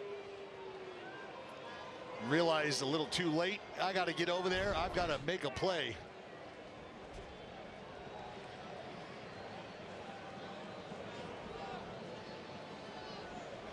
So Scott Emerson just trying to reel him back in to attack the next batter, which is going to be Anthony Rendon. Yeah, this is just about trying to give you a few seconds to clear your head here, forget about what's happened, and move right on to the next at bat.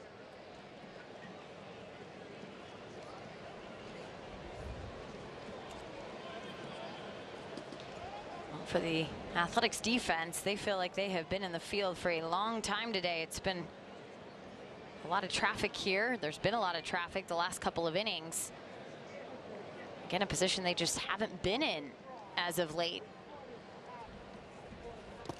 And then that ball gets through the legs of Shea Langoliers, run coming home, and it's a 3-run advantage for the Halos. Well, after making a mental mistake in the field, that's the last thing you'd want to have happen.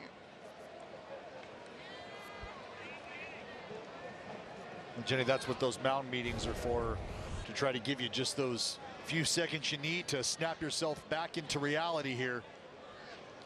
Langoliers doing everything he can to try to slide out and get in front of this slider.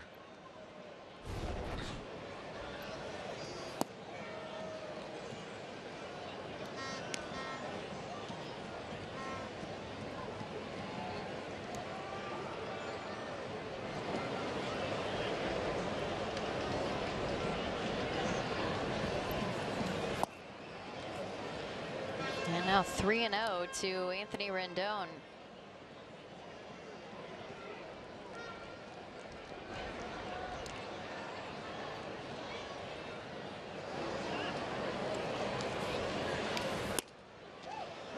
And a called strike.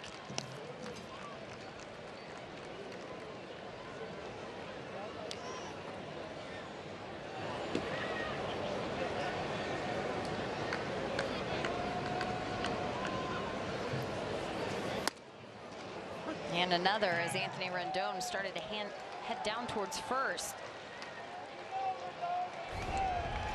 Well, reach back, grab a 99, and let's go hit.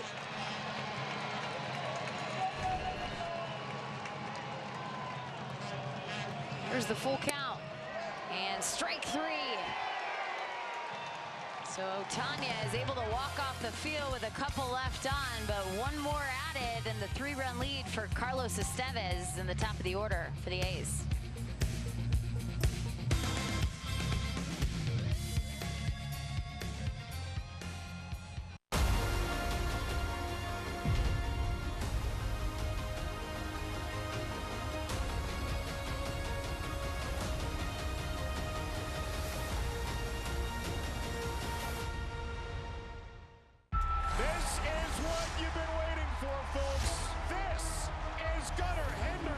American League Rookie of the Year. What a superstar rookie season he had.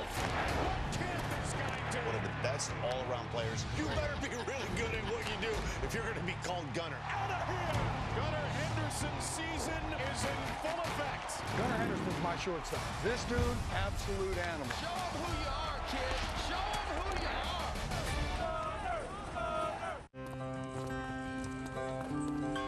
Since its inception, the Boys and Girls Clubs have been more than a fun place for kids to go after school. For some, it's been a second home, where they can learn, play, and grow. Thanks to the partnership between Major League Baseball and Boys and Girls Clubs, children of all backgrounds have access to safe spaces. All right, let's go take a selfie. MLB Together and the Boys and Girls Clubs of America, empowering children and building futures. Bring it in.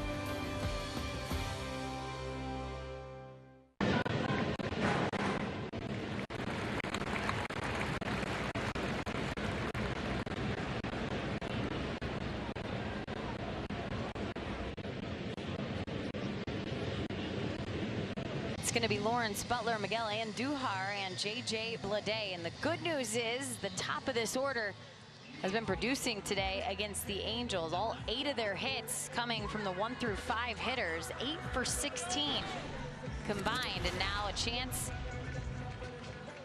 to try and get something moving, but they're going to have to do it against Carlos Estes in his 32nd appearance of the season. You see in save opportunities, 17 for 20.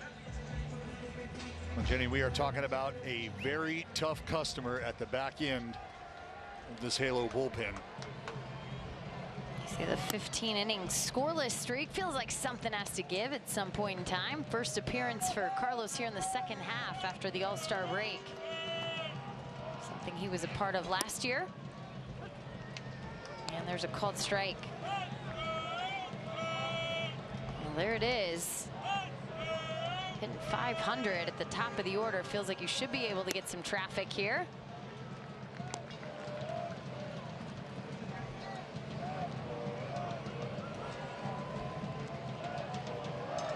Easier said than done with a guy that has a 183 opponent's batting average against.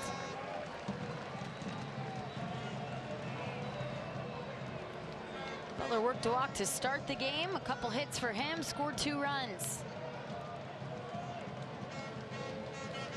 And a swing and a miss, now a full count.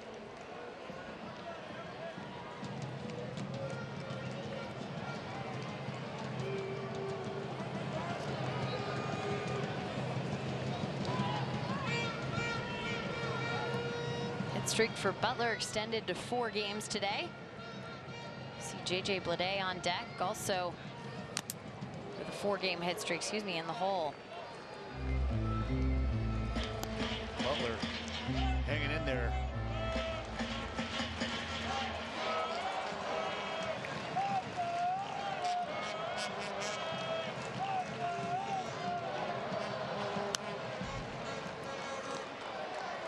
We've seen these battles since he has gotten things right at the plate. And he's all over Estes right now. Just waiting for something a little more hittable. And he'll take a walk. Unhittable. He's a base runner for the A's here.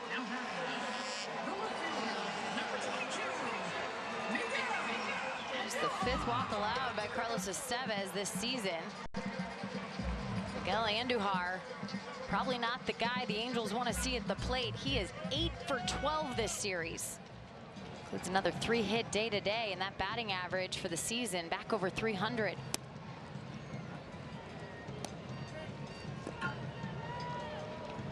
What to think? You've got Miguel Andujar right now, JJ Bleday behind him, Brent Rooker in the wings. Andujar brought the noise earlier today. He sure did. We're back in the 5th inning. Low liner, just up and out of the ballpark. Kind of like that 61 Impala that Chris Davis has sitting next to him. Popped up, and hope this goes out of play. Fortunately, it doesn't. And 1 out.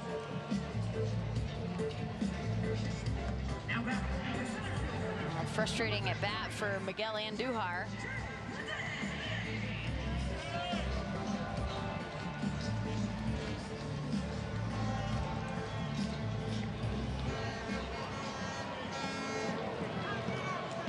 Now to 2 outs here for the green and gold. JJ Bleday swings at the first pitch. JJ Bleday towards right field, and right by the wall, Joe Adell makes the catch. It'll send Butler back to first, 2 gone.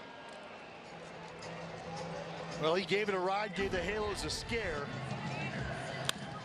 Off the bat, it sounded good. Just not quite enough barrel on it. Now the A's down to their last out.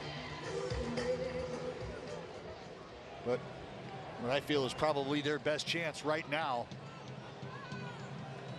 Lawrence Butler will take off, but he's gonna have to head back to first. Just need one more base runner.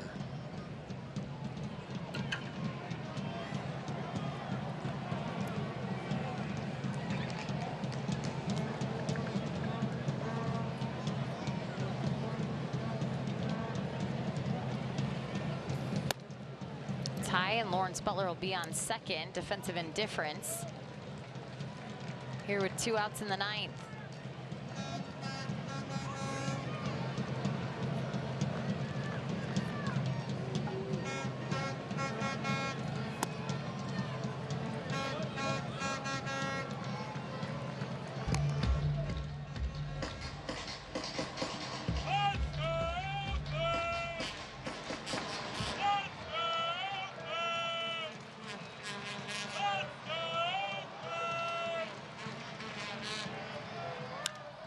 Brent Rooker to center field.